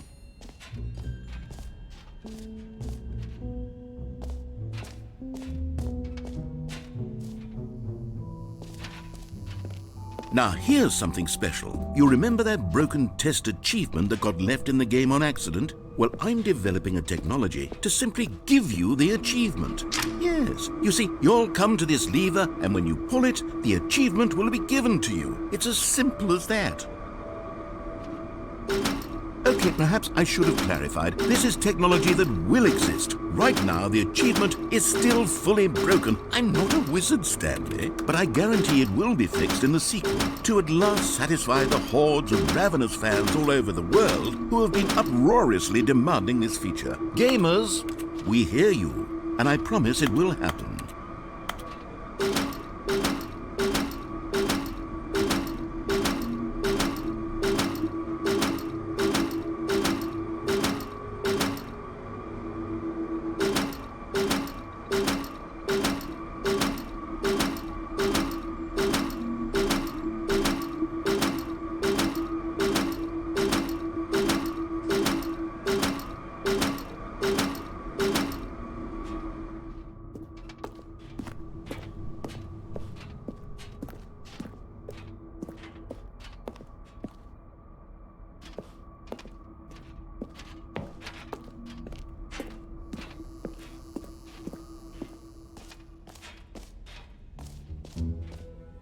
What else? What other exhibits haven't we seen yet?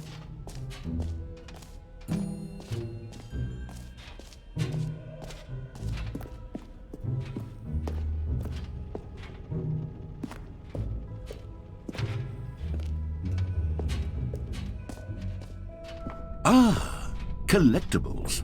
Now it's a real video game. In the Stanley Parable 2, you'll run around gathering up these miniature Stanley figurines. And what's truly innovative is that there will be no reward for collecting all of them. I don't want to stifle the intrinsic joy of watching a number go up. You simply collect all of them, and then you move the hell on with your unremarkable life.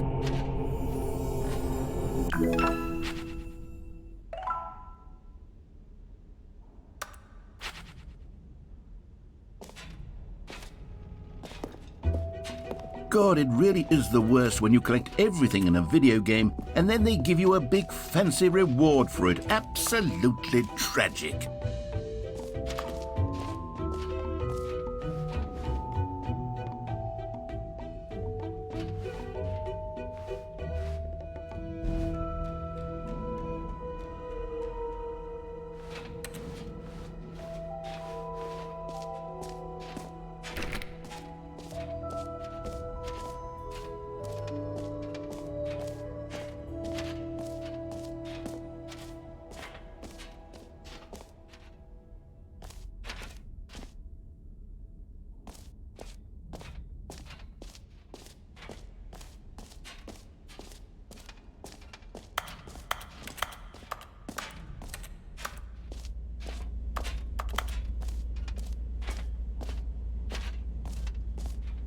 Stanley, here's an idea that I'm truly fond of. It's never been done before in a video game.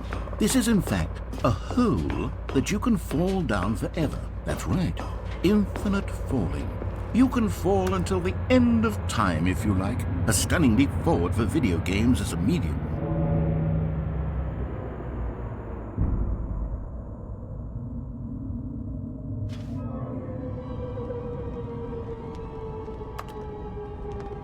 You see, isn't it wonderful? One of my more ingenious concoctions, if I do say so. Now then, since you've gotten to see the infinite hole, you can press the teleport button to pop back up to the top, and we can continue onward.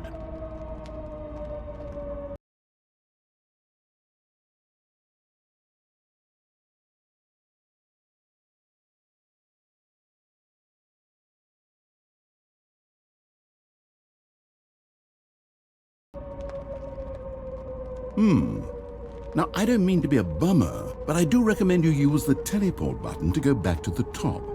Maybe do it on the sooner rather than later spectrum of things.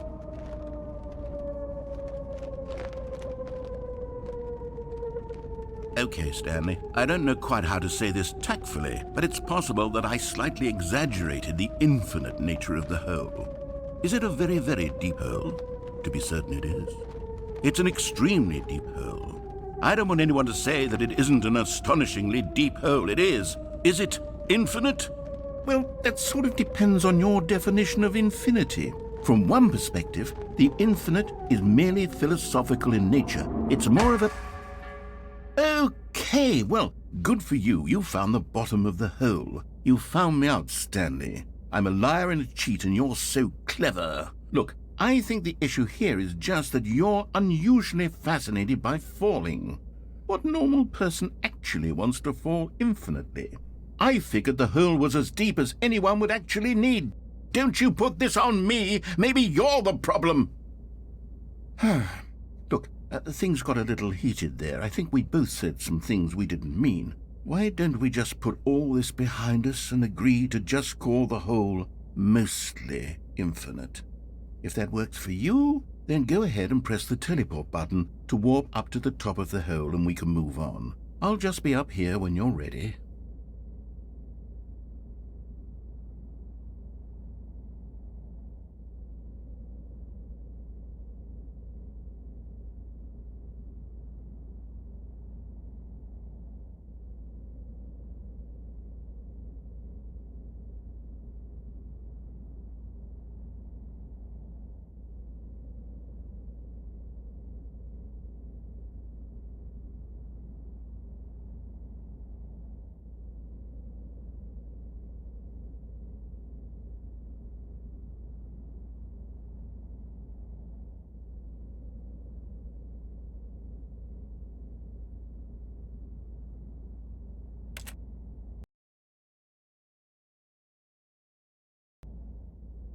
Great. Now, I'm very excited to show you even more of my ideas for the sequel. Oh, for heaven... You see, I was right. The problem is you. The problem is that you like holes too much. Not normal. A normal person would have said, yep, that's an infinite hole right there, goes on forever till the end of time. Don't need to see it all, but not you. Oh, no, no, no, no. You have a weird sort of... Oh. Did the hole seem even shorter to you this time? I couldn't help but feel like you spent a little less time in there than you did before. I mean, admittedly, I didn't make an infinite hole, but I didn't think it was that not infinite. Well, I suppose once again there's nothing to do here. If you decide you've had enough of the hole, you can hit the teleport button and come join me up above. Had enough? I'm positively thrilled. I really do have so much more to show you and to talk about. Gosh, how could I have guessed? You're back in the hole. If this starts to become a thing where... Wow. Okay. Yes. I'm starting to become extremely certain that the hole is not only not infinite, but that it's growing steadily less and less infinite. I suspect that I'm starting to hit the point where it's no longer feasible to call the hole infinitely deep, even by the lax overall standards for accountability in marketing. What's going on here? Stanley, I have no explanation for the uncertain nature of the hole's length. Here, let's try something. Let's pop back up to the top, and we'll see if it gets any shorter. Well, there it is. The shame of... How is this still appealing to you? I know you're obsessed with holes, but at this depth, I just can't see this scratching the itch. Oh, who am I to judge? You just do whatever it is you're here to do and hit the teleport button when you're ready to move on. Is the, teleport button not working? You sure? Well, I mean, I really don't have an explanation. Still nothing? Well, I suppose there is one thing I can do to fix this. I'm out. Goodbye, Stanley. You couldn't bear to be away from the hole, and now you'll get more time with it than you could ever have asked for. It's a win for everyone. You get to be with the hole, I get to do literally anything else. Take care, Stanley. I hope you and the hole Have a wonderful rest of eternity together.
Oh, good, you're awake. It seems you had sort of dozed off there, drifting away into dreamland. Because this hole is just so darn fascinating that I want you to be wide awake for every second of it. You don't want to miss a single moment. So how about if I just pop in from time to time and wake you up to keep you really, truly focused on the hole? From the looks of things, you and I will have many, many years here in this hole, and I'm looking forward to all of them. Stay alert, Stanley. I'll be back. Toodlepip.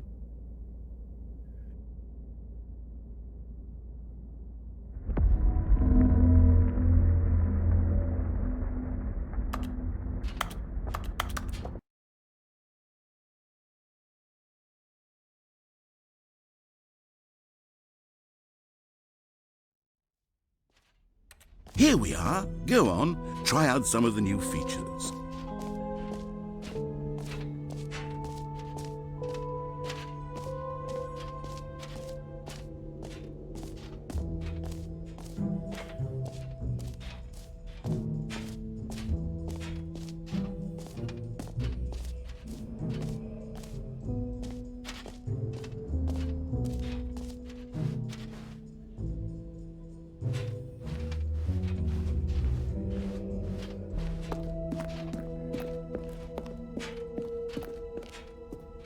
All right, have you seen everything you wanted to? Ready to move on now?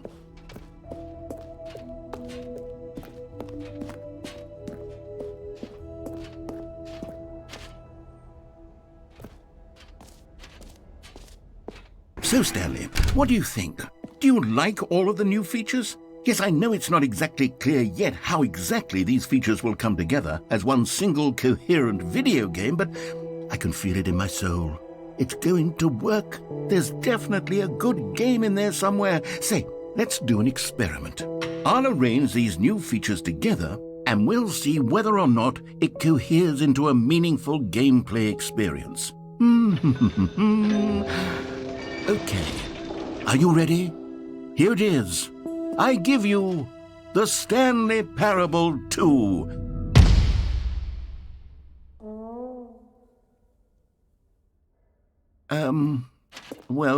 I mean, there's potential here, right? It's sort of... Okay, never mind. Hold on, let me do a different arrangement. Okay, yes, this is much better. I feel good about this. Here we go. Version 2. Who am I kidding, Stanley? This isn't a coherent video game at all. It's a lot of gags. And I do very much enjoy creating gags, but they don't add up to anything. I wanted more than anything to create a sequel that would capture all the magic of the first game. I wanted fans to love it. No matter how good these gags are, they won't stand on their own. They would need the structure and the gameplay of the original. Wait, maybe that's it. I can take the original Stanley Parable and simply, insert a few of my new features into it. Tastefully, of course. With respect. With care for the vision and integrity of the original game. Would it possibly work? I suppose it could. But it would need a really, really tremendous title screen. A title screen that says with bold and uncompromising conviction, "This is the Stanley Parable 2. Let me see if I can whip something up. All right, perfect. Go ahead. Take a look.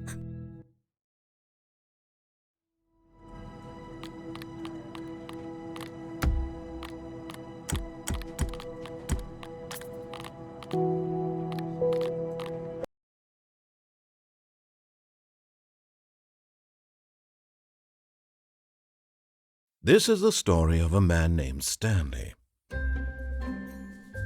Stanley worked for a company in a big building where he was employee number 427. Employee number 427's job was simple. He sat at his desk in room 427 and he pushed buttons on a keyboard. Orders came to him through a monitor on his desk, telling him what buttons to push, how long to push them, and in what order. This is what employee 427 did every day of every month of every year. And although others might have considered it soul-rending, Stanley relished every moment that the orders came in, as though he had been made exactly for this job. And Stanley was happy. And then one day, something very peculiar happened. Something that would forever change Stanley. Something he would never quite forget. He had been at his desk for nearly an hour when he realized that not one single order had arrived on the monitor for him to follow. No one had showed up to give him instructions, call a meeting, or even say hi. Never in all his years at the company had this happened, this complete isolation. Something was very clearly wrong. Shocked, frozen solid, Stanley found himself unable to move for the longest time. But as he came to his wits and regained his senses, he got up from his desk and stepped out of his office.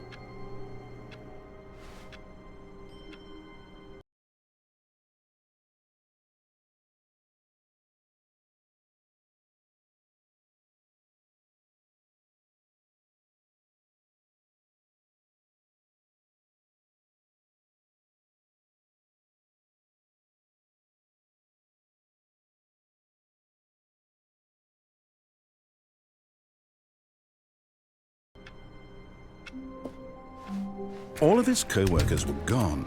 What could it mean? Stanley decided to go to the meeting room. Perhaps he had simply missed a memo. Stanley picked up the bucket.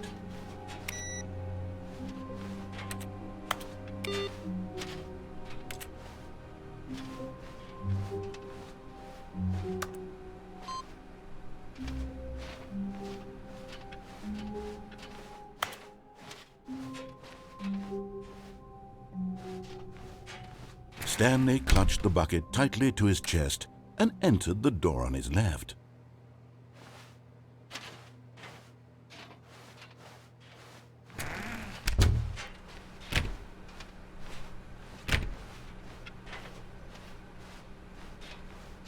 Still no one was here. Stanley needed the bucket's warmth and comfort now more than ever. Perhaps his boss's office was where he'd find answers. Oh, Stanley, can you feel it? The broom closet. It wants the bucket. You can feel that, can't you? The aura of jealousy? It's as clear as day. This broom closet believes it deserves the bucket. I can really feel it now. It's a bucket. It belongs in a broom closet. That's what the broom closet is trying to say here. It's supposed to go with the other cleaning supplies. Good for you, Stanley. Don't give in. Don't hand over the bucket. I know how hard it must be, given the pressure that the broom closet is putting on your shoulders right now, but you have to be strong. This is your bucket. This is your companion and lifelong friend. You can't hand it over. Oh, no. We're getting into name-calling now, it seems. Is this how low the broom closet has sunk, that it has to resort to this stream of petty insults simply in order to get you to hand over the bucket? Stanley, I never liked this broom closet for a variety of reasons, but even this is worse than I had imagined. And wait, now the broom closet has the gall to imply that you and the bucket are not truly deep and lasting friends? That your relationship is purely superficial and convenient? That your life is so banal and meaningless that you'd feel the same sort of kinship towards any inanimate object which happened to lay in your path in an even partially enticing manner? Well, I never. Go on, Stanley. Lay into it. Really tell the broom closet off for its demeaning comments. Expand on the wide variety of experiences you and the bucket have shared together. Go through each of them point by point. Share your journal entries detailing the rich emotional landscape of your feelings for the bucket as they have changed and evolved over the years. Let him have it.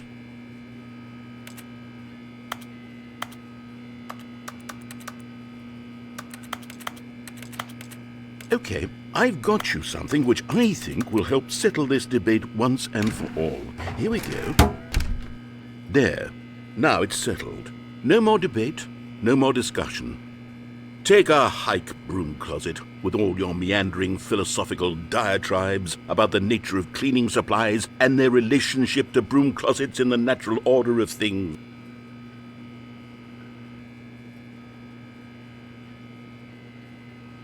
All right, I've got a second sticker back here, and I'm going to slap it on as well because I think it's appropriate. You see? I feel that it works because the sticker is also a bucket. That way, if you're ever unsure whether the thing you're holding is a bucket or not, you can look down at this sticker and say to yourself, "Ah, it's a bucket." There really is a wide variety of applications for this sticker.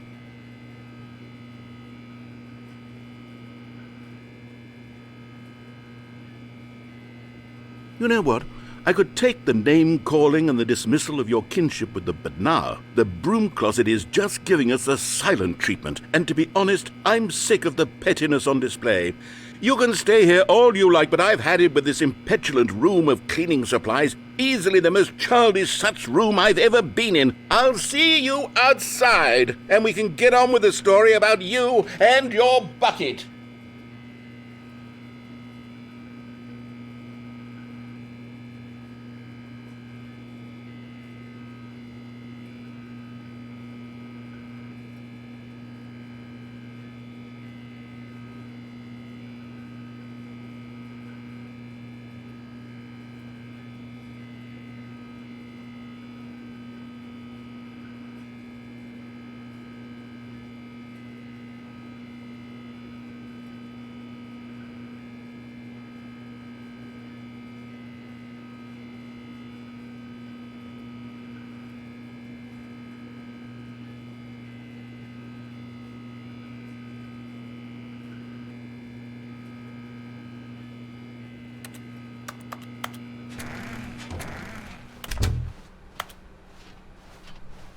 Coming to a staircase, Stanley and the bucket walked upstairs to the boss's office.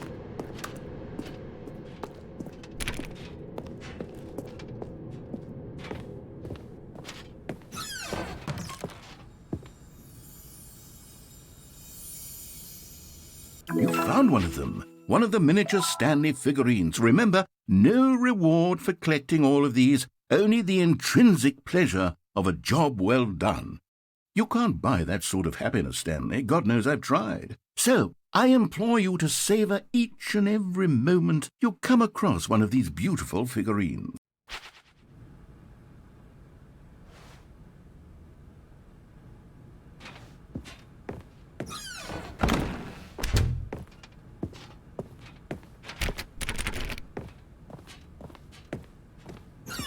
Stepping into his manager's office, Stanley was once again stunned to discover not an indication of any human life.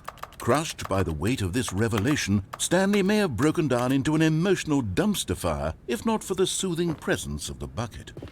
Even now, in his darkest of hours, did the bucket's warmth and guiding light pierce the dark clouds of confusion and chaos. It would be with him always. The bucket would, and he knew it. The two of them were inseparable. At this point, Stanley was so absorbed in the tender spiritual connection he shared with the bucket that he didn't notice the keypad behind the boss's desk, nor in his bliss of simply being near the bucket did he have any notion that the PIN number for the keypad was 2845.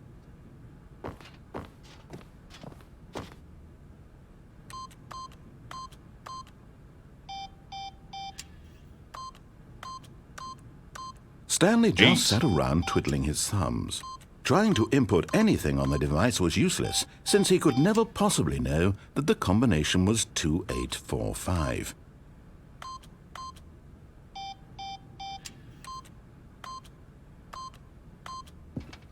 But Stanley guessed the correct code by sheer luck. Was it that the bucket knew all along? Was the bucket guiding him?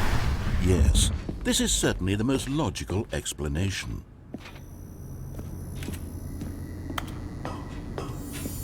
Another miniature Stanley figurine. This, there really must be a snappier name for these things. What about mini-stands? Stanley figs? Or what about Stanlerines? Yes, I think I like that. Another Stanlerine under your belt.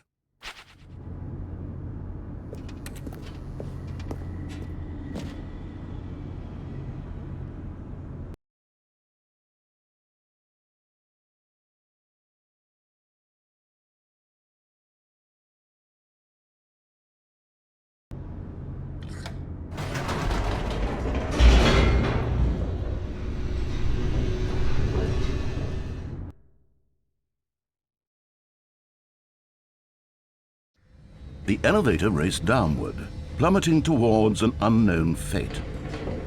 It would be all Stanley could do to keep himself together, if not for the bucket.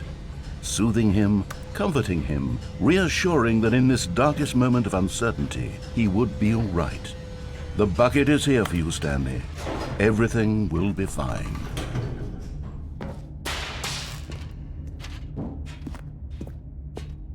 Stanley and the bucket walked straight ahead through the large door that read, Mind Control Facility.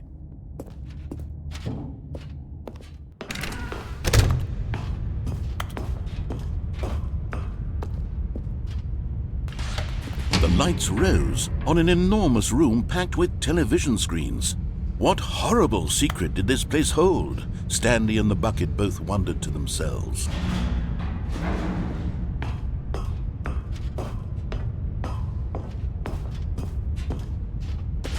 The monitors jumped to life, and Stanley nearly dropped the bucket in shock. Everyone in the office was being videotaped, monitored like guinea pigs. The bucket had never seen anything like this, and it very nearly burst into tears as Stanley cradled it gently, reassuring it that everything would be fine.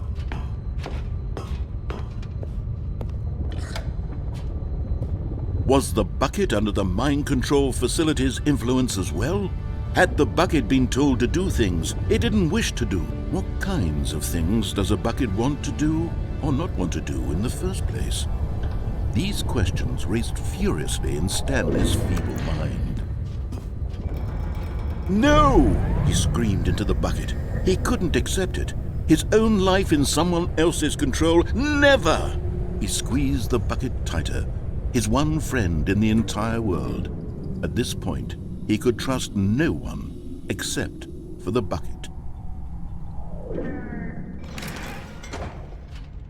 But here was the proof. The heart of the operation. Controls labeled with emotions, happy or sad or content. Walking, eating, working, all of it monitored and commanded from this very place. And as the cold reality of his past began to sink in, Stanley decided that this machinery would never again exert its terrible power over another human life. For he and the bucket would dismantle the controls for good. Two best friends, Stanley and the bucket, up against the world. They high-fived in a really cool way, and the bucket made a sassy comment about taking down the system. But at the last second, the bucket jumped in and pressed the button to turn on the controls. Stanley gasped in horror. Had this been the bucket's plan all along? To take over the machine and claim the power for itself? How could the bucket have betrayed him like this? Stanley was prepared to throw the bucket away in disgust when suddenly an image appeared upon the enormous screen. Birds. Silly, silly birds. The control buttons became active again.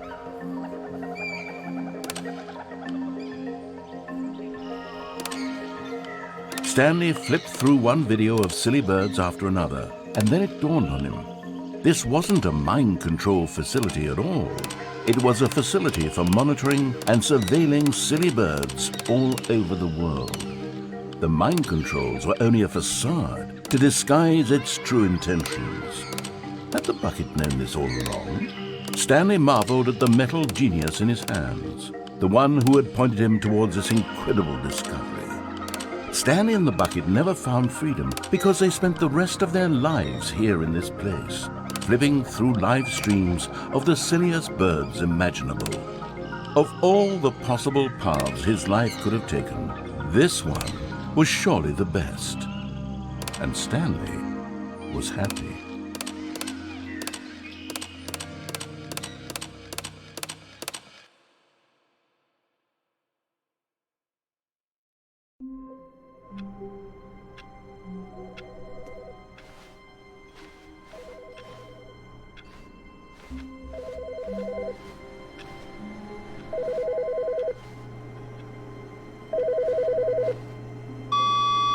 Good morning. Thank you for contacting the Future Happiness Foundation. We are confirming your shipment of 1,327 cardboard boxes to your place of work. Can you verify that this is correct? Excellent. Your order will arrive shortly. Thank you again for contacting the Future Happiness Foundation.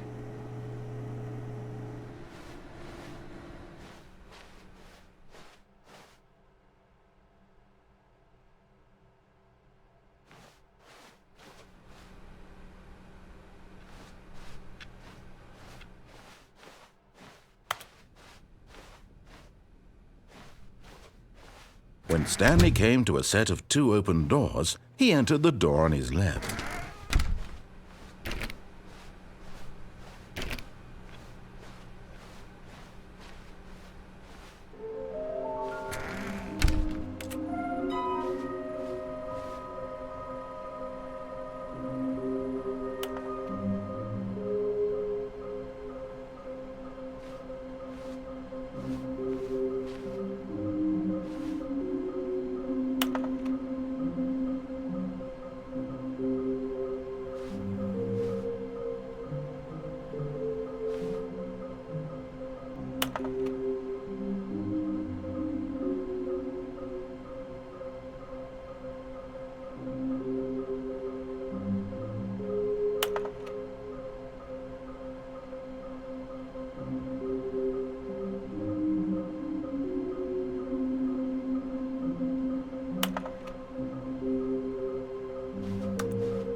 no. Oh, no, no, no, no, no, no, no, no, no, no, not. I won't be part of this. I'm not going to encourage you. I'm not going to say anything at all. I'm just going to be patient and wait for you to finish whatever it is you enjoy doing so much. Coming to a staircase, Stanley walked upstairs to his boss's office.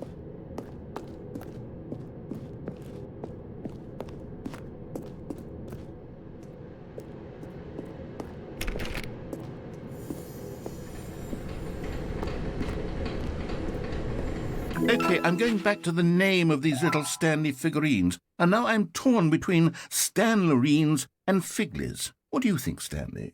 What name better encapsulates the intrinsic sense of happiness that you get from seeing a small number in the corner of your screen go up by 1? Let me sit on it. I'm sure it will come to me.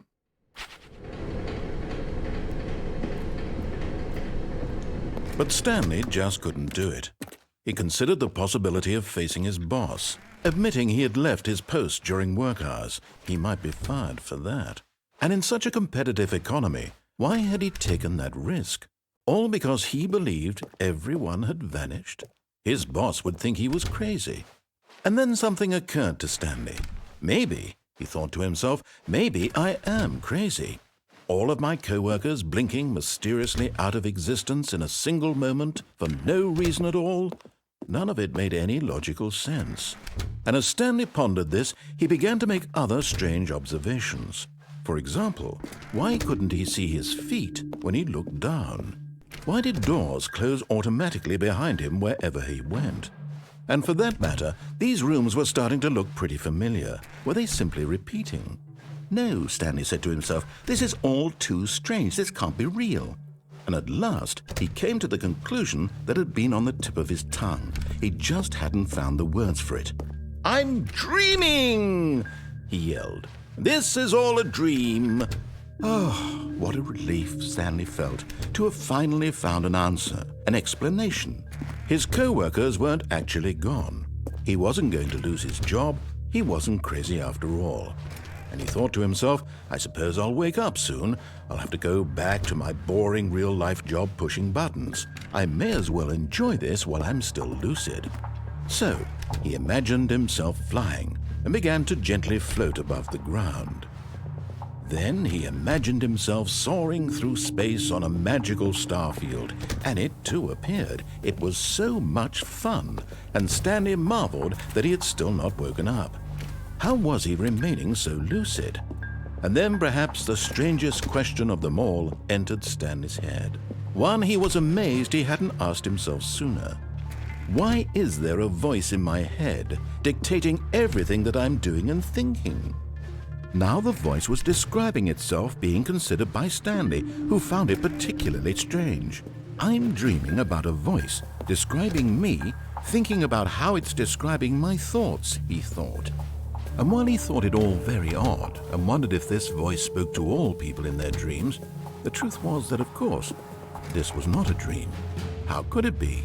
Was Stanley simply deceiving himself, believing that if he's asleep, he doesn't have to take responsibility for himself?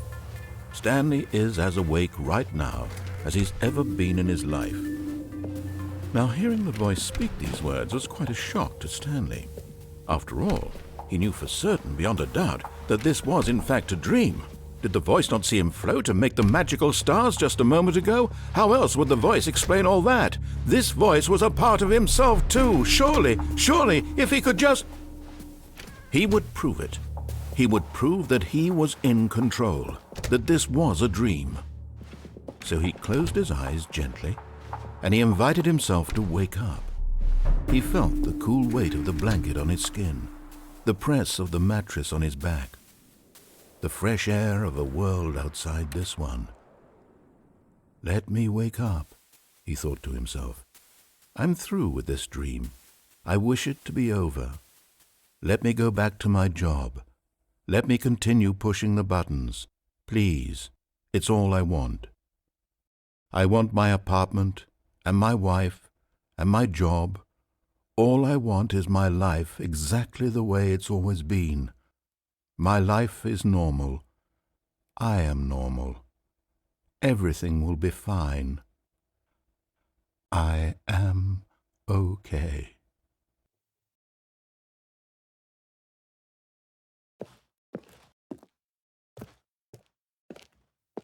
Stanley began screaming. "Please, someone, wake me up. My name is Stanley. I have a boss. I have an office. I am real. Please, just someone tell me I am real. I must be real. I must be. Can anyone hear my voice? Who am I? Who am I?" And everything went black.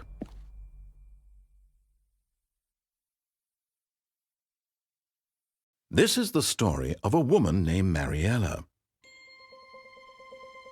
Mariella woke up on a day like any other. She arose, got dressed, gathered her belongings, and walked to her place of work. But on this particular day, her walk was interrupted by the body of a man who had stumbled through town talking and screaming to himself, and then collapsed dead on the sidewalk. And although she would soon turn to go call for an ambulance, for just a few brief moments she considered the strange man. He was obviously crazy, this much she knew. Everyone knows what crazy people look like. And in that moment, she thought to herself how lucky she was to be normal. I am sane. I am in control of my mind. I know what is real and what isn't. It was comforting to think this, and in a certain way, seeing this man made her feel better. But then she remembered the meeting she had scheduled for that day, the very important people whose impressions of her would affect her career, and by extension, the rest of her life. She had no time for this, so it was only a moment that she stood there, staring down at the body. And then she turned and ran.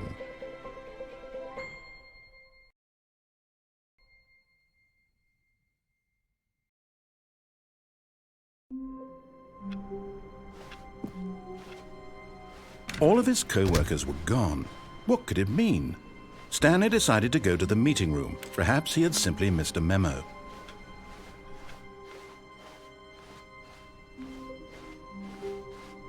When Stanley came to a set of 2 open doors, this was not the correct way to the meeting room, and Stanley knew it perfectly well. Perhaps he wanted to stop by the employee lounge first, just to admire it. Standing now in this incredible room, Stanley for the first time understood true happiness. But eager to get back to business, Stanley took the first open door on his left. Stanley was so bad at following directions, it's incredible he wasn't fired years ago.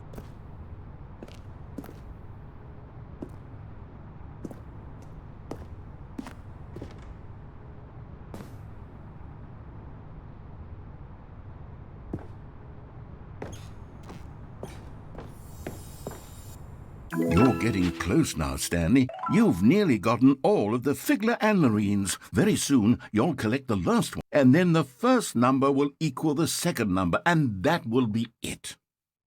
We'll be different people by then. Different in the sense that we used to have none of them, and now we have them all. You can't go back to when you had no Figler and Marines. None of us can. But in his eagerness,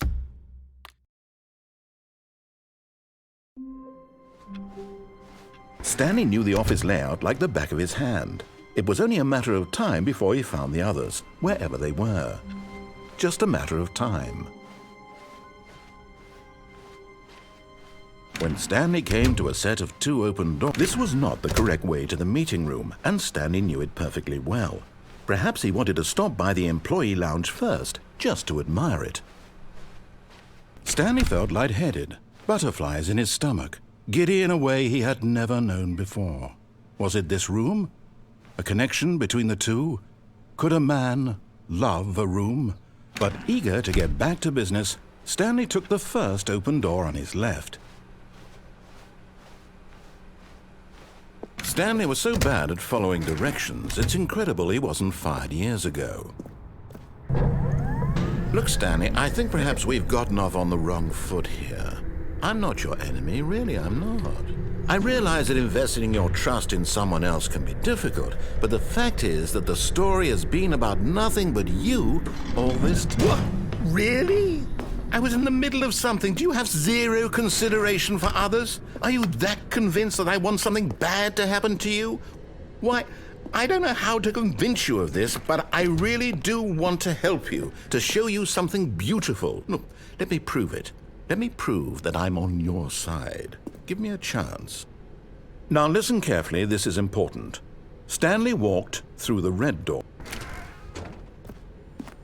And there it is, the last Stiggly Wiggly. Savor this moment, Stanley. This is a real accomplishment. This is doing something just for the sake of doing it. Where so many people expect to be rewarded for the most trivial achievements, you've insisted that a job well done is its own reward. I would tell you that I'm proud of you for collecting them all, but that would be like a reward, and we can't have that. So, instead I'll just say, it's done. We're all done here, and now we can go to whatever the hell you were doing before you hunted for figurines.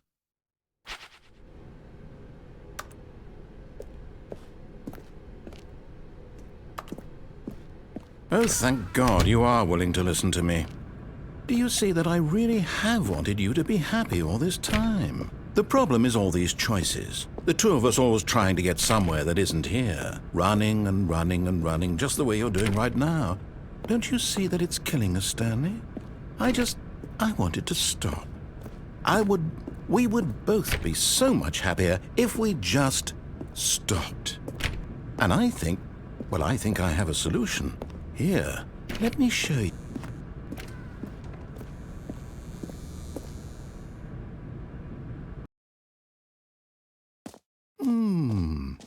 What do we want? What are we looking for? Here. Yes. Oh, it's beautiful, isn't it? If we just stay right here, right in this moment with this place, Stanley, I think I feel happy. I actually feel happy.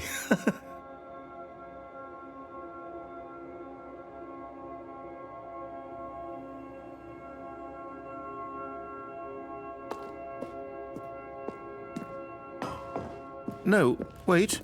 Where are you going? Oh, no. Stay away from those stairs. If you hurt yourself, if you die, the game will reset. We'll lose all of this.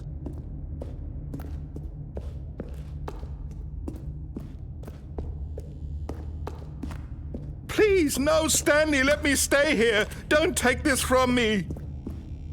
Please, Stanley. No! Oh, thank God you lived. You had me worried there for a moment. Now, can we please get back to the other room?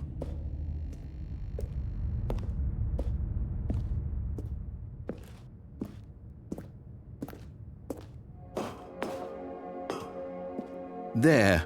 See? This is what you want. This is where we can both be happy. We really can. If we stop moving, we just have to stop moving.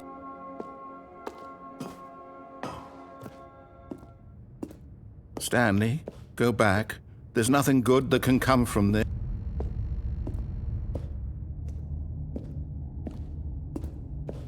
No.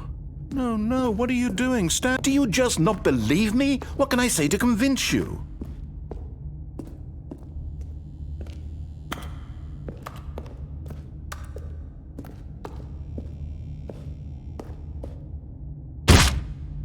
Stanley, let's go back to the other room. Can you do that for me? Yes, perhaps you can. Perhaps you finally see what I'm talking about.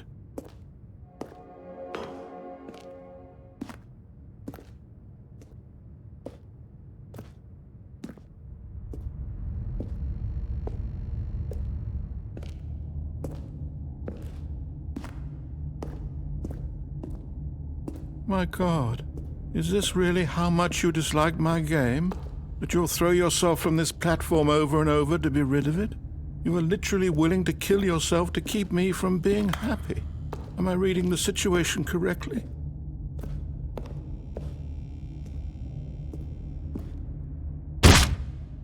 Or maybe you're just getting a kick out of it.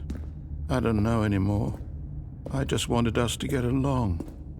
But I guess that was too much to ask. It looks like you wanted to make a choice after all. Well, this one is yours.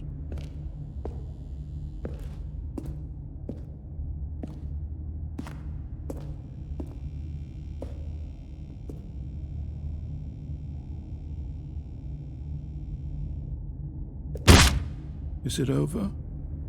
going to restart, isn't it? I'm going back.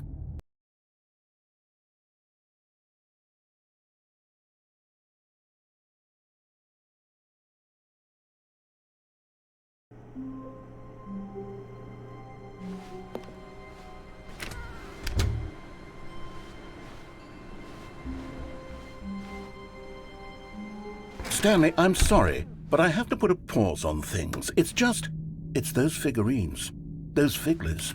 I haven't stopped thinking about them since you nabbed every last one. Wasn't it just the most intrinsically fulfilling moment of your entire life? Didn't it fill you to the brim with inner richness?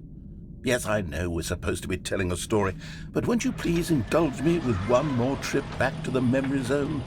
I would love nothing more than to revisit the figurines. Just one more time.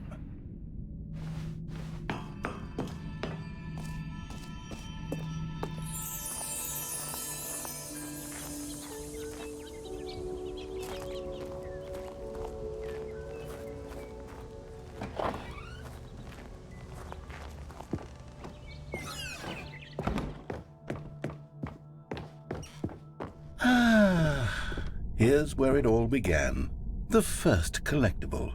Back then, we had no idea of how many of them we'd find. Sure, it said 6 right there on the screen, but how could we know for certain? We were so innocent. We'll never be like that again, Stanley.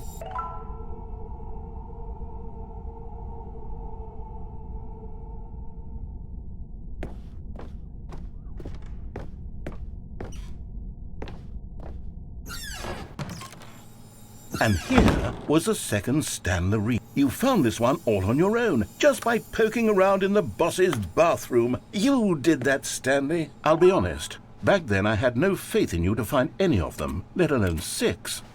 But you continue to surprise me in all sorts of mundane, unremarkable ways.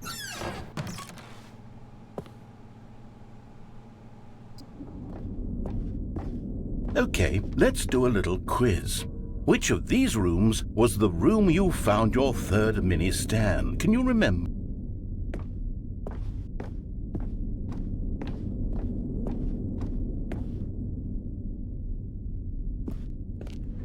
No. Under the stairs was the 4th place you found a Figanley, not the 3rd. Well, I guess perhaps I shouldn't be surprised. Memories like these are so precious and so cherished that they all just sort of blend together, don't they? You know what? If under the stairs feels like the 3rd place you found a collectible, then who am I to go making judgments?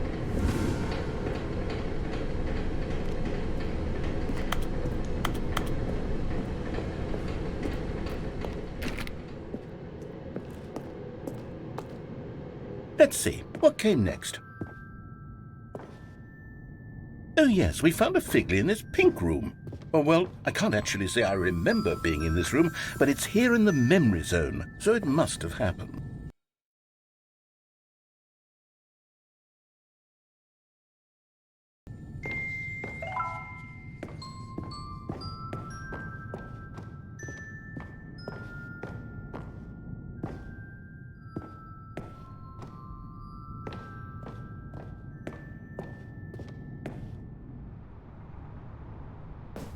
This was the 5th mini Stan, and this one was really something special. It was in the warehouse. I remember it so clearly. In fact, because this one is particularly special to me, I made a little video to commemorate the occasion. Enjoy.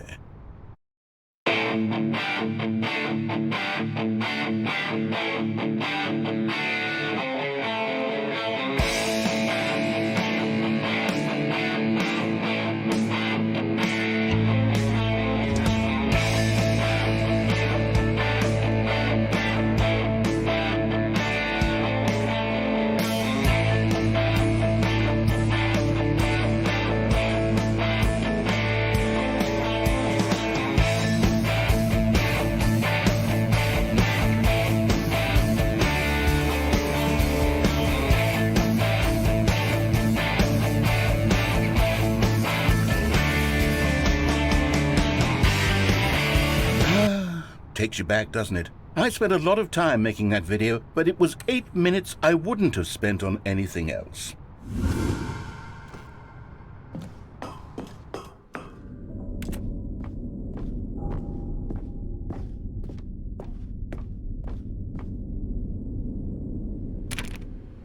And then, Stanley, then we came to the last collectible, the final figurine, right here by the red and blue doors. This memory is the most distinct and clear in my mind, perhaps because it was the one that happened more recently than all the others.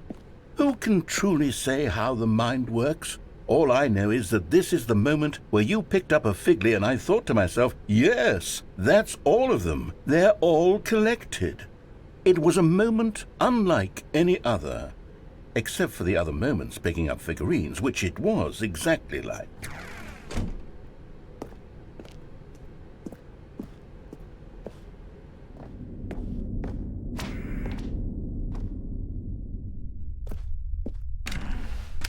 And then there was no more, because we've caught up to the present moment. Nothing left to do but move onward into the future. Goodbye, Memory Zone.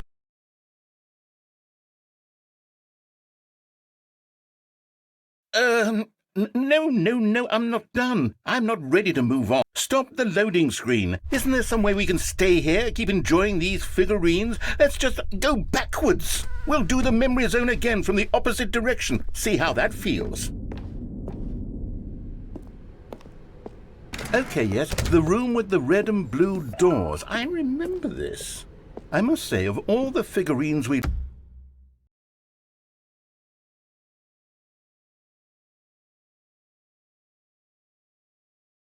looked at in our initial tour of the Memory Zone, this one is the most distinct and clear in my mind. Let's keep going. I want more.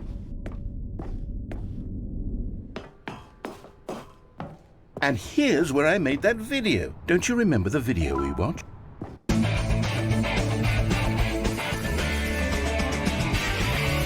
Yes, I love that video.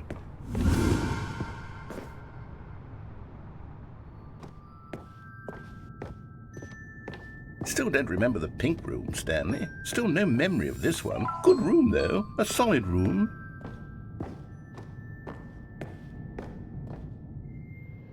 These really were a treat to hunt down. You know, if there had been any kind of reward for finding all of these, it really would have muted the intrinsic joy of collecting them. I'm very glad we resisted the temptation. Next one.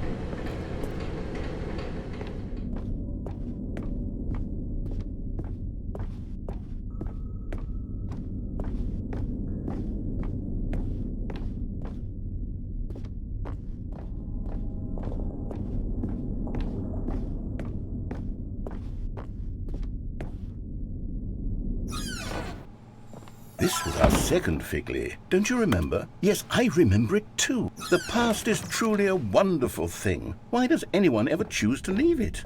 Keep going. This is it. The very first one we found in the exhibit where I introduced you to the figurines. Oh, I want more memories, Stanley. I want to keep going. What else is there? What came before this?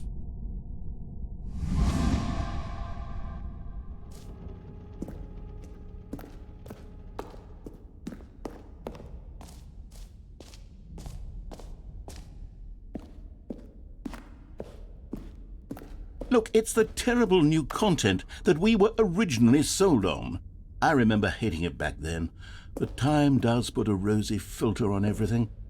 In fact, I dare say I'm actually quite fond of it now. Look how much fun the past is. I want more memories.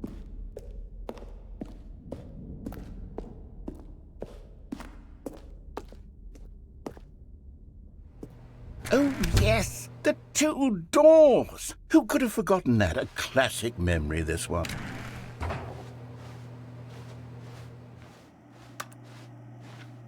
And before everything else, there was your office. Is there anything else? Was there something that came before your office? There's something I feel I can remember. I can remember.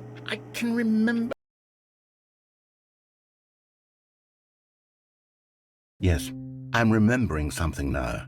I remember before this whole story got started. Back then I was different. I used to make big decisions. I was passionate. I was skeptical. I weighed each decision with profound thoughtfulness. And then somewhere along the way, I stopped making decisions.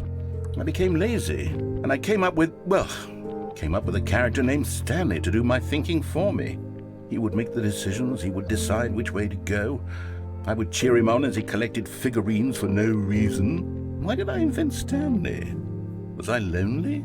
Yes, perhaps that's it. Perhaps I needed to imagine I had companionship. And Stanley really did make for a wonderful companion, even if he was a fiction. But I suppose it's grown old. I want to think for myself again. I want to go back to how it used to be. Yes, I can be on my own again. I can do it. I'll be stronger this time. I'll take care of myself. I don't need Stanley anymore. Oh, but he truly was so much fun to play with. You know what? Since we're in the memory zone, how about one more good memory? Let's go back just once and give Stanley one more run of the office, and then I'll retire him for good. I did enjoy telling his story so very much. Okay, here we go. This is the story of a man named Stanley.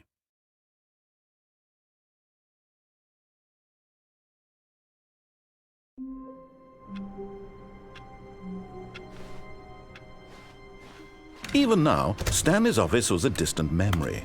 What did it look like? There was a computer, perhaps, and a painting. Was it a painting or a photo? He could no longer recall.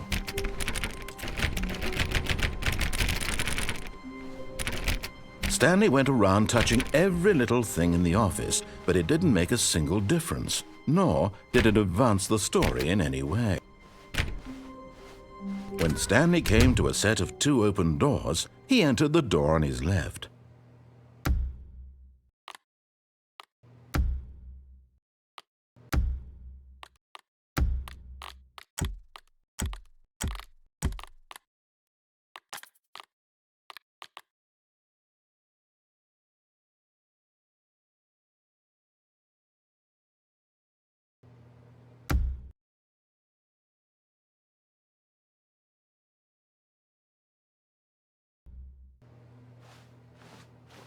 This was not the correct way to the meeting room, and Stanley knew it perfectly well.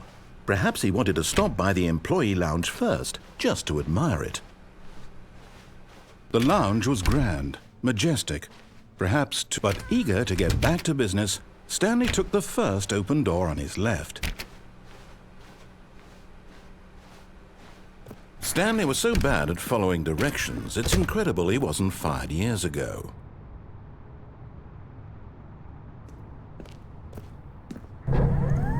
Look, Stanley, I think perhaps we've gotten off on the wrong foot here. I'm not your enemy, really, I'm not. I realize that investing your trust in someone else can be difficult, but the fact is that the story has been about nothing but you all this time. There's someone you've been neglecting, Stanley. Someone you've forgotten about. Please, stop trying to make every decision by yourself. Now, I'm not asking for me, I'm asking, this is it, Stanley. Your chance to redeem yourself, to put your work aside, to let her back into your life. She's been waiting.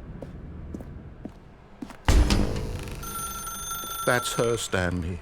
You need to be the one to do this, to reach out to her. If you can truly place your faith in another, then pick up the phone.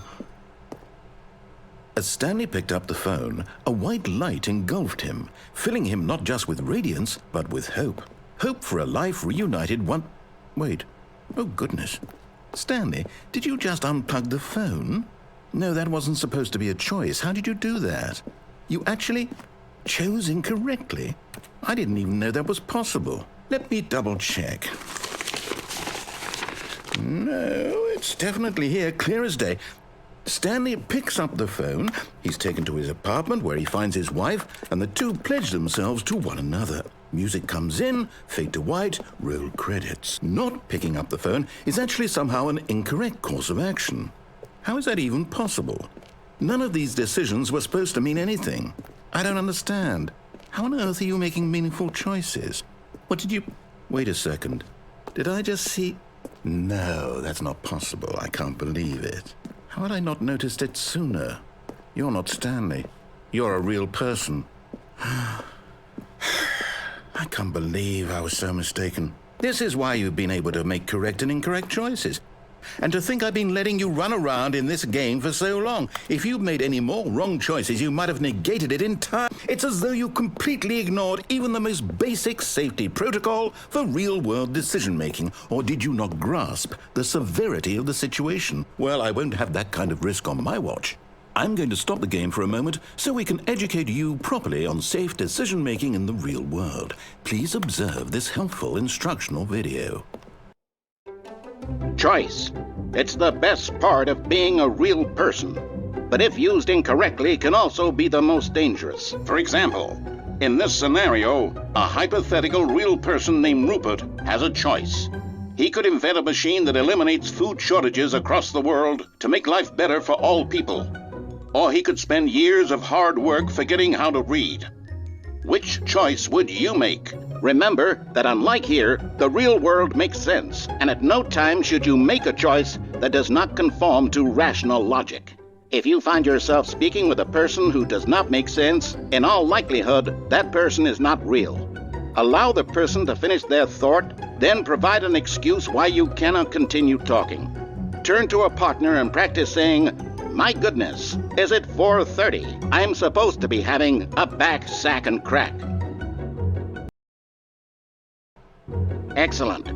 Making choices on a regular basis is the best part to a healthy decision-making process.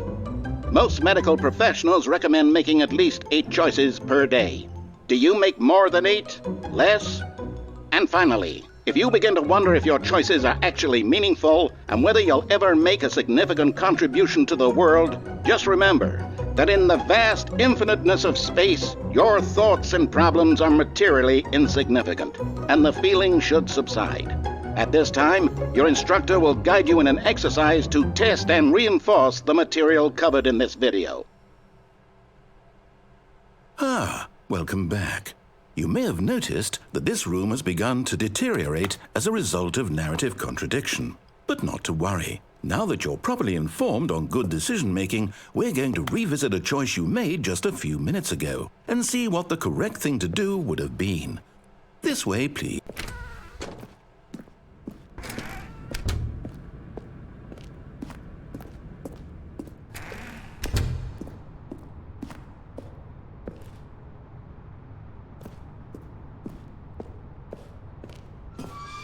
Now that we know your choices are meaningful, we can't have you jumping off the platform and dying. Imagine the main character dying senselessly halfway through the story. That story would make no sense at all. We just need to get you home as soon as possible before the narrative contradiction gets any worse. Unfortunately, it seems this place is not well equipped to deal with reality.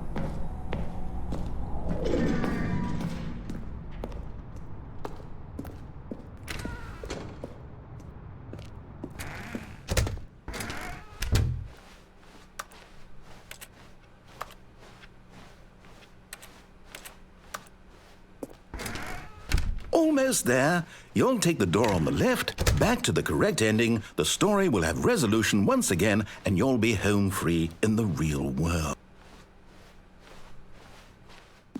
Now remember, all you need to do is behave exactly as Stanley would. That means choosing responsibly and always putting the story first. I'm quite sure you'll be up to the task. Just follow my lead and you'll be fine. All right. When Stanley came to a set of 2 open doors, he entered the door on his left. No! Why did you do that? Quickly, hurry back in the other direction. Perhaps we're not too late.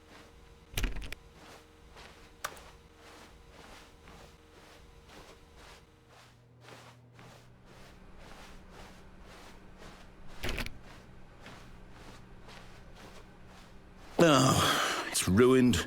I can't believe, after everything we talked about, that my story, you've destroyed my work. Why? For what? What did you get out of that? What did you think was so special about seeing the game undone, left here like so much garbage? It's worthless now. And what am I supposed to do? Even if there were a way to continue, would it be worth it? To know that my story is now incorrect? How can I go back to that? I can't erase that knowledge. I'll have to live with it forever, reliving its impossibility forever. I couldn't live that way. Is it better to shut the game down entirely? To willingly destroy all of my work? I don't know. What's the answer? What do I do? What do I do? What do I... No, I have to. I have to shut the game down. I have to. I have to.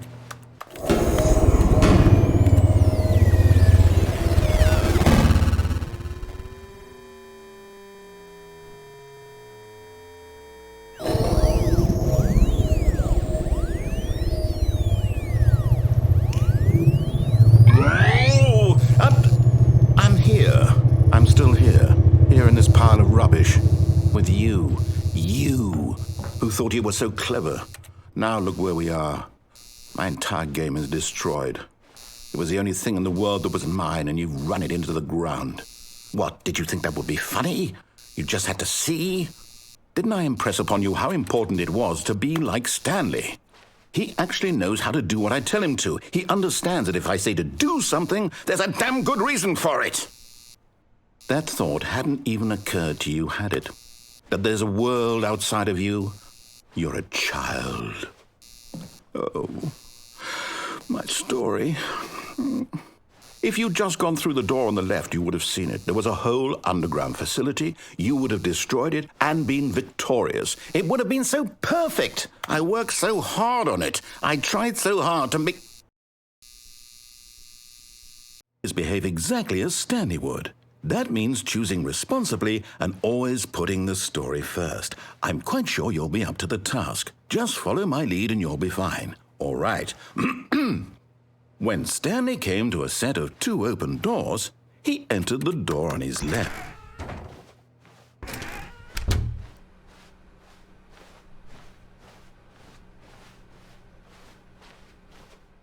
Yet there was not a single person here either. Feeling a wave of disbelief, Stanley decided to go up to his boss's office, hoping he might find an answer there.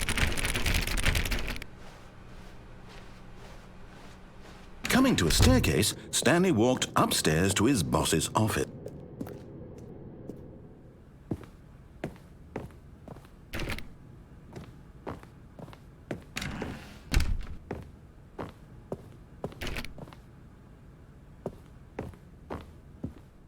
Stepping inside his manager's office, Stanley was once again stunned to discover not an indication of any human life. Shocked, unraveled, Stanley wondered in disbelief who orchestrated this, until he saw the door with a voice receiver next to it.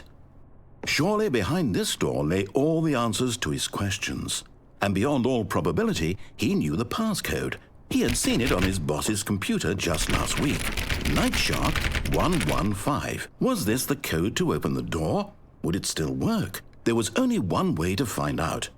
Stanley had been trained never to speak up, but now he would draw from within himself the courage to face the unknown.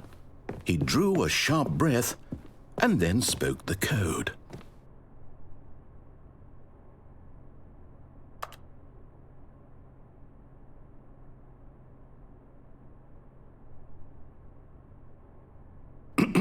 Stanley spoke the code. Nightshark 115. He spoke it into the receiver, right there on the wall.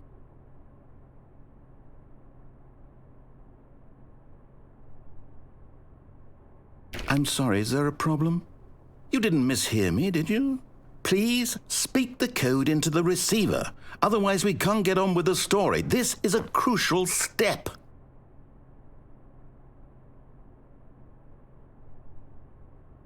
Okay, fine, you're not going to do it, but you know what?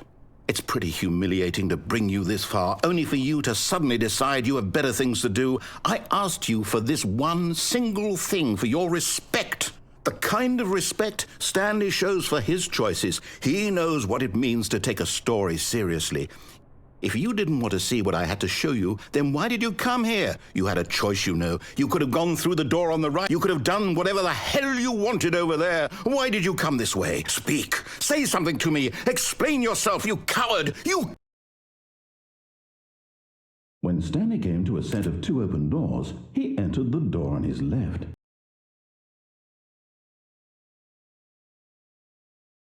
Stanley? Hello? Are you... Is everything okay? Stanley, please. I need you to make a choice. I need you to walk through the door. Are you listening to me? Can you hear me? Is everything all right? Stanley, this is important. The story needs you. It needs you to make a decision. It cannot exist without you. Do you understand me? Whatever choice you make is just fine. They're both correct. You cannot be wrong here. We can work together. I'll accept whatever you do. I simply need you to take that step forward, please. Choose. Do something. Anything. This is more important than you can ever know. I need this. The story needs it. So, you hear me? Are you there? Are you listening to this? Stanley, are you there? Okay. It's okay, I can wait. You need time to decide. Time to make sure your choice is correct. That is the best choice. That's all right. I'll wait for you to decide what's the right thing to do. Take as much time as you need.